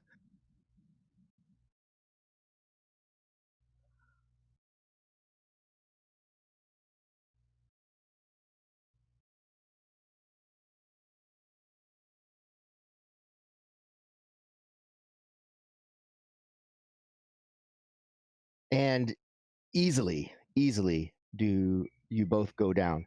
When you get down to the bottom, is anyone thinking of light?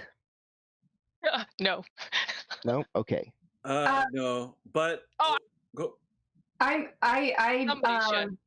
I look around at everyone and see Lox, and I hit my necklace because I've got the light spell in it. Okay. Kind of around the same time. You guys hear me kind of desperately say, damn it, Nipoe, show me something. And I will cast Detect Evil and Good for the first time with that accidental calling out to her. Okay. So first of all, what happens when the light spell goes off is you can see dimly in this light, and to help you as the players visualize, I have put an image into the Discord, but there is definitely some. It looks like maybe old temple ruins. You'd think maybe a temple. There's a large statue that is toppled over. And I'm sorry, Twitch chat, I can't really show this on Twitch because it's not. It's a copyrighted image that I'm using kind of as a basis for this description. And yeah, there's a large statue that's like half buried. There's some like water kind of coming through. It looks like maybe someone built some buildings down here and then they were forgotten about. Or I mean, the statue looks way too big to have been made for this cavern. So that's a little bit strange. And it is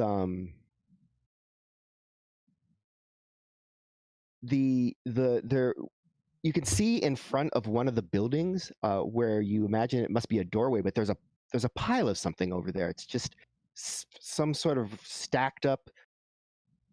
From this distance, you can't tell what it is, but it's like smashed up against the door somehow. Can I go investigate the smashed up thing, trying to avoid the light? You can 100% do that.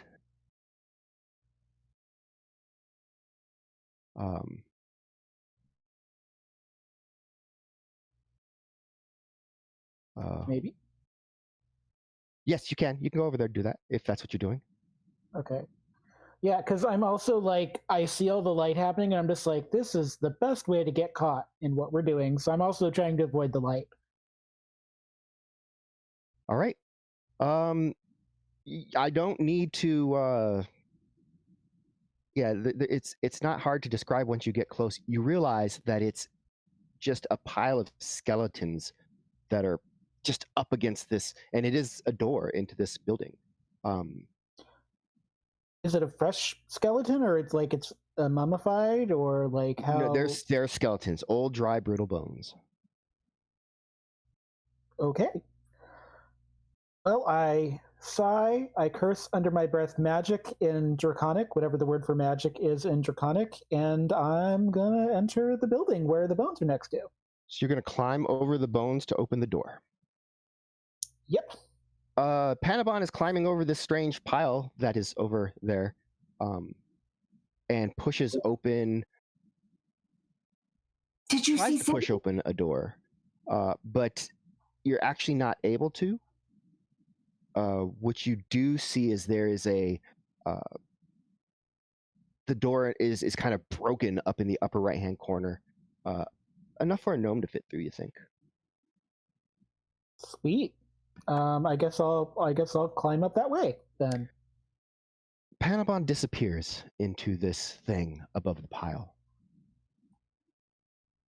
I look after him, hoping that he's seen Zivit or knows what they're doing. But I'll have no idea what they're doing. Spoiler alert: no idea what they're doing. Well, then I hope you don't get hurt. I go over to Lox and I go, "Do you know which way they went?" I want to roll survival for footprints, Danny. Okay. Yeah. Yeah. You do not find footprints down here. They you find some of your own. You find some small footprints, but you realize those are Panabon's. Okay. Can I want to look at sort of all of us around here. And can you tell me what Aegis? Can you tell me what I see when that spell goes off on you? Like, I would love to. Oh, well, you'd have to have seen me when I cast. Yeah, but I mean, like, what would be the aftermath? I guess is what I would wonder. Well, I can sense. Let me pull up my details here for you. I can. For up to 30 feet from me, I can sense aberrations, celestials, elementals, fae, fiends, and undead, which might not help us, but might. But right. More importantly, I can sense for 30 feet magically desecrated or consecrated items. So if there's anything like a holy item somewhere else within 30 feet, I can also sense that. But I would be able to sense. I mean, I wouldn't know what your spell does, right? Like that. Right. But what I guess I'm more trying to see is if after the spell if there's a noticed difference in sort of your demeanor. No? No, you would just notice that like my glasses, you would see you know when a headlight passes by a window, you'd see that across my glasses, and that's what you would see. But then after that, it's up to me to tell you what I'm sensing at that point. Okay. Cool. So I mean I just tried to roll, couldn't find anything. Cool. I guess I'm gonna walk towards where Panabon was quietly. Okay. I assume when Lox doesn't answer me that he's not finding anything right now. Yeah, I'm not. Yeah. Take a look around, and I'll drop Minya and have her zoom around too. Okay. I have put up a map. You are at the bottom of the map, so if you can't see anything, it's because the map is masked and you are all at the bottom. Panabon, you're still in a masked area for now. Fun. Yeah. So you see, if you look on the bottom, there's this mass in front of the temple that is all bones. Panabon has gone inside of that, and it's hard to say what is going on with the bones.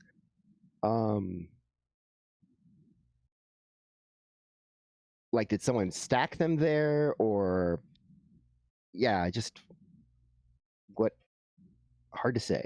Danny, is there anything from the reading that I had done that like explains what this area of the ruins is, or where any? Not per se. These do look like very large structures and actual buildings, as opposed to like the fort that is the oasis. So the idea that there might have been a city around here makes a little more sense, maybe. I'm just gonna start walking forward.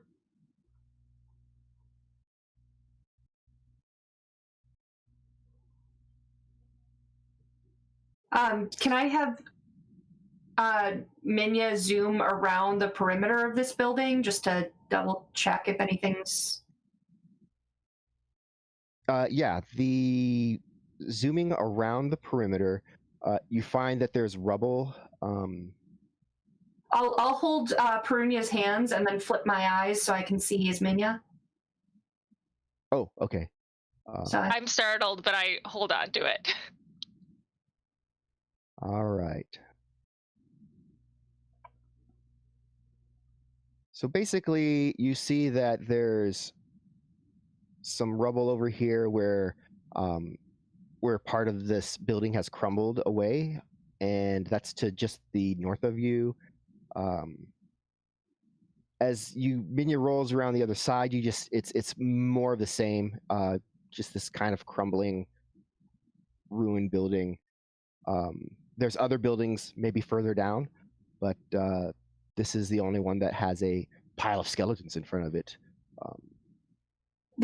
There's more buildings maybe further, but I think if they disappeared this quickly, it's probably in here. Okay. Let's Can go. I see anything? Can I see anything even with dark vision inside the Yes, creepy skeleton temple? You can see that there's an empty. It's an empty cavern. It's very far in. You can see some pillars that are holding up the roof, and then, like I said, there's the door there. Okay. Can I see? Like, is the door locked? Does it lock from the inside, or is there a rope, or is there? So yes, I sent. Yes, you should just read that message at the bottom. I did. I was trying to be discreet because I didn't know what I was supposed to do with the information. Well, whatever you want. You are okay. inside. I am inside. Does it look like I'm going to be attacked by anything? I guess is the question that I have. Like, do I have time Make to a perception explore? test. Okay, let's perceive before I do anything rash.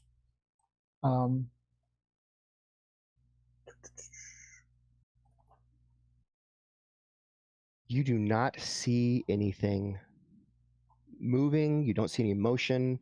Your dark vision, like your dark vision extends to a point, and then the building actually continues past your dark vision. So Okay. So I'm going to open the door, but then step back and stay in the shadow and try to remain undetected, because I feel like people with light are going to make a lot of noise and they might want some stealth at the end of Okay. this. So with that, Lox, as you were trying to figure out how to get in and pushing on the door, it suddenly just opens and you fall along with the skeletons that were up against it, as they can just cascade down into this temple area now. So, so now you can move inside. Make the same face that Pippin makes. Yes. Are we on free movement here? Yes, right now you're kind of in all right. in sort of free movement. The interior of the temple, after you get past the bones, it really is just a long room that empties at the end of the edge of your light source or the edge of your vision. That said, I'm going to just go ahead and reveal it in its entirety, because you will eventually see stuff as you move up. If something jumps out at you, I will make that happen at the appropriate time. Danny, Why does that sound like that's a sure thing? can I ask a question? I see this giant pillar in front of us. Are there more similar pillars ahead? You're pretty sure there are. Okay, then I want to go to the next one, or try to like stealth to the next one. Sure. Like he's moving quietly is the idea, that he's like trying to keep cover, but also like moving forward. And I try to do whatever Lox is doing, because he probably knows what he's doing. Okie doke. You're gonna hate me for this, but I'm gonna walk right down the middle. Yeah. You do. You step right down the middle, just treading. Your boots just clock, clock, clock on the floor. Am I feeling anything? Yes. Did you not? Did you not see when I said what you Oh, you sent me. Oh my goodness! I tell you guys things. Yes. It's like, oh, you feel extreme evil. Now you find out. That's why I was like, is there anything that you like feel or like? Oh, I see? missed the message. Sorry. Maybe there needs to be little pings that like tell the specific person that there's a message. There's not really a way to do that. Yeah, I know. But, I feel you. If you do a thing that maybe is not going to be apparent to other people, I am going to probably type you a message. Feel you. Okay. Oh, I feel a wave of something evil. Is that what you said earlier when I was asking? Yeah, no, we could say you didn't feel it as strong. You didn't feel it as strongly out there. Okay, great. Got it. Great. Got it. That's hilarious. All right. As I'm at this second pillar, I want to try to do a perception test for any traps on the ground. Sure. It's investigation if you're like actually looking for traps, and it's perception if you're just trying to see something.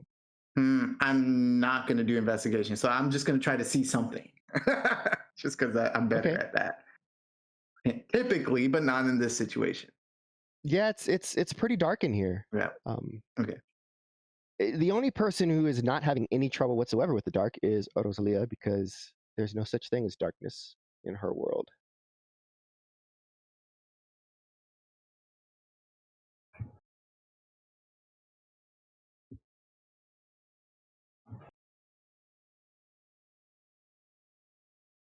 I go up next to Aegis, because if something bad's going to happen, you know I want to be right up front in the action.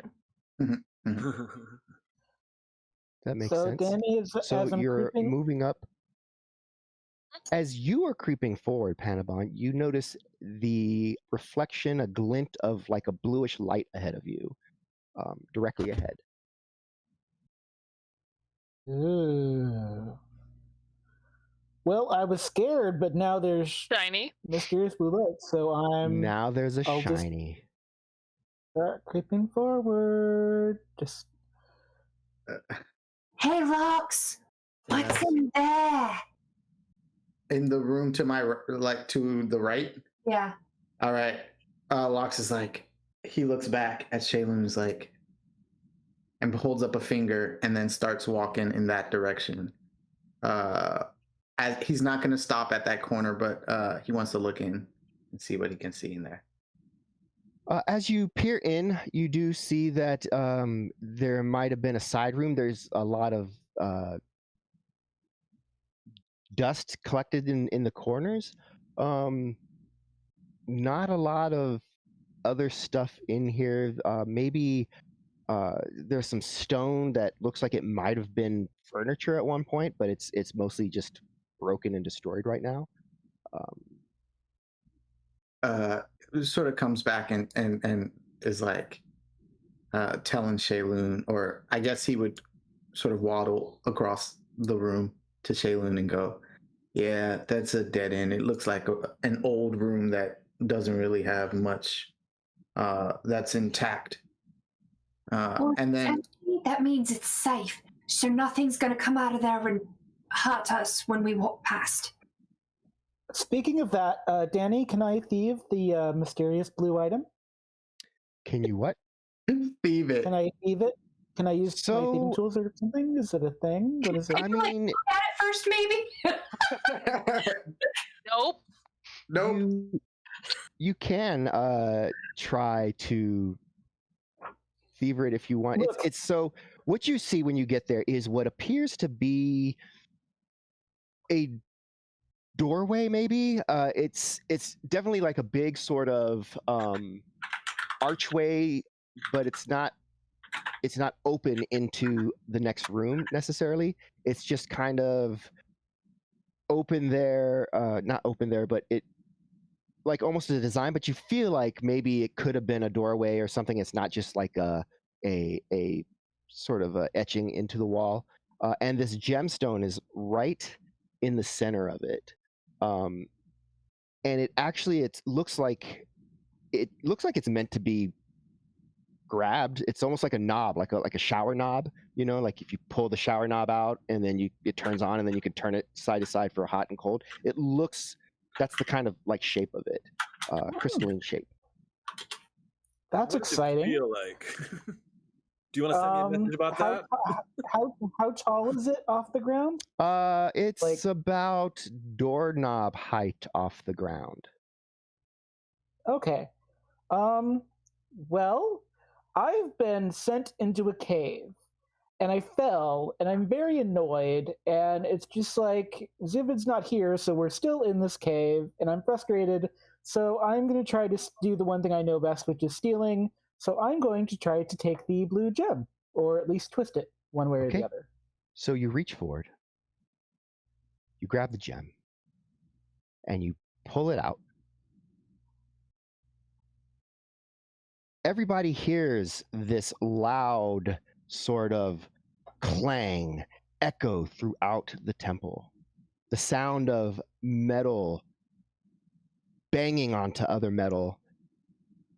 And then there's this scraping sound, just loud and high-pitched, as a large round cage, maybe 15 foot by 15 foot, just slams down around Panabon, trapping them within, and also Brunia laughs. Still outside. In there. Trapping No, I'm not. Aegis. Yeah, Perunia has moved in. Trapping Aegis within. So Aegis and Perunia, you need to make a dexterity saving throw. Well, all right. Come on, please make this. No.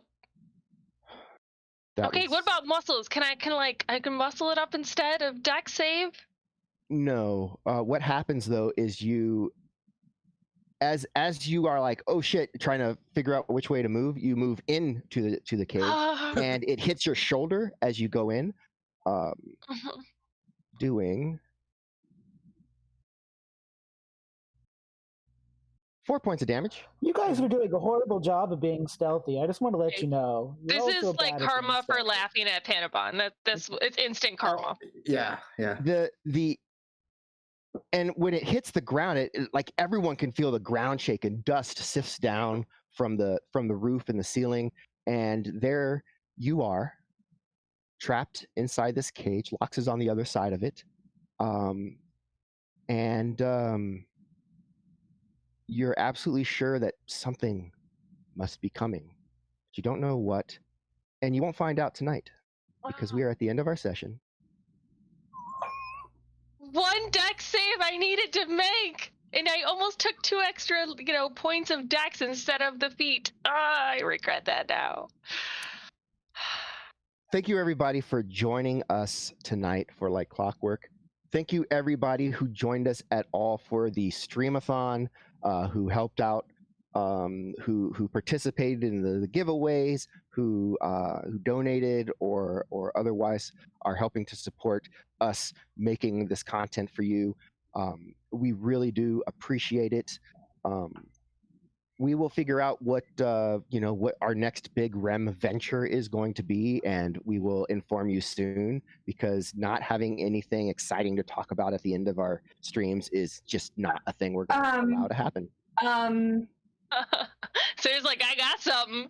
So not only do we have the giveaway to talk about, we also have podcasting coming this month. We have YouTube content coming in May.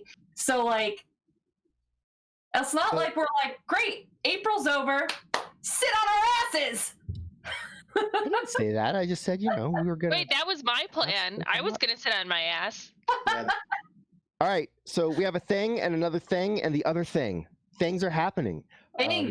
Things are happening. Thing. Do we need it? Does there need to be a drawing giveaway before we end the stream? Is that what? That is what is going to happen right now. So whoever is our paper number puller person. That's Tom.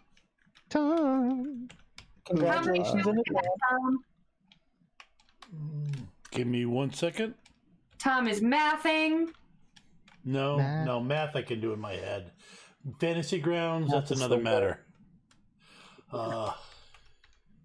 That's what Steve says I do for my job, that I type math all day. I mean, he's not that wrong. That's awesome.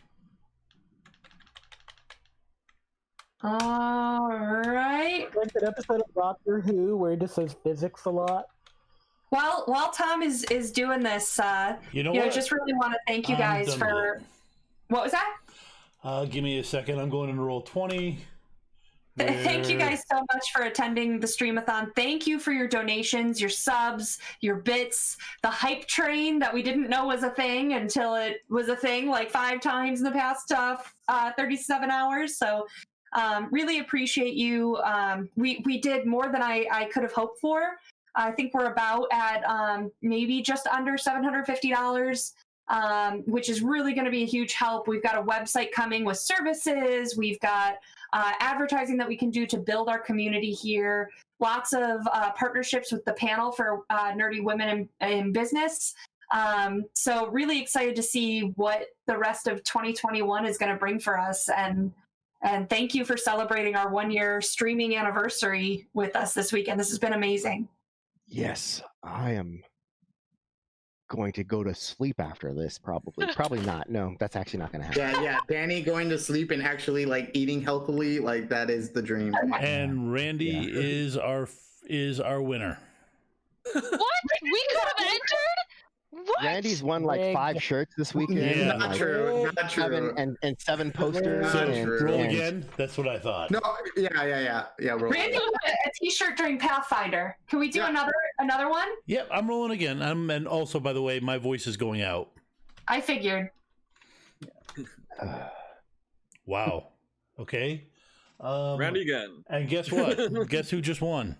Colin? Dubs. Dubs 11. Did she finally win? T-shirt for She Derica finally all the won. way. T-shirt for Derek. She was the last entry. Erica. This is the only way it could have ended.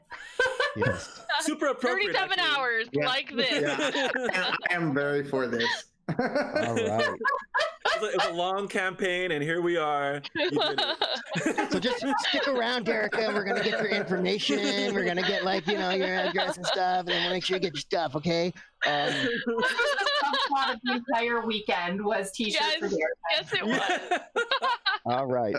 So hey, everybody, thank you so much. Thank you so much for joining us. I couldn't have hoped for a better end to the streamathon than to have it be like Clockwork. Thank you so much to my players, our players who are here, weaving this wonderful story, and thanks so much to Tom for putting up with all of my stuff, and also thank you to Tom for drawing Derica so that we don't have to hear it later. And hey, with that, I wanna thank you guys, Sarah, Danny, everybody else, Tom, yeah. everybody who like DM'd and ran all the games and did all the tech and stuff. Like I keep saying it feels like summer camp. It was so much fun. Everyone's exchanging. Everybody's like meeting for the first time, and everyone's getting to play with each other. It was great. I had a really good time, even though I'm fucking rinsed right now. I'm gonna sleep hard too. But thank you guys for putting it together, because you guys thank everybody else, but I don't know if you get enough thanks from us for being a part of all this. So that's sweet. Thank you. And if we're going to be thanking anyone, you mentioned the tech people, but Ava as well. Ava's the one that scheduled everything, that reached out to people, that coordinated all of this. So Ava is new to the RA core team, and I am so impressed with her work. And like, I was like, I don't know, streamathon maybe April, and she just like made it all happen. So it was so low stress for me, and for a lot of us. I think like it happened because of Ava. So thank you very much, Ava. Awesome. Well, thank you, Roland. And it was a lot of fun, and that's what this is about. It's about like building a community, not just like, oh, we're going to do shows and people are going to watch, but actually inviting everyone in to come and play, to participate, and to just be part of it. So thank you so much. And with that, we still got all our regular streams this week, so join us for those, and the rest of us here at Like Clockwork will definitely see everybody next week.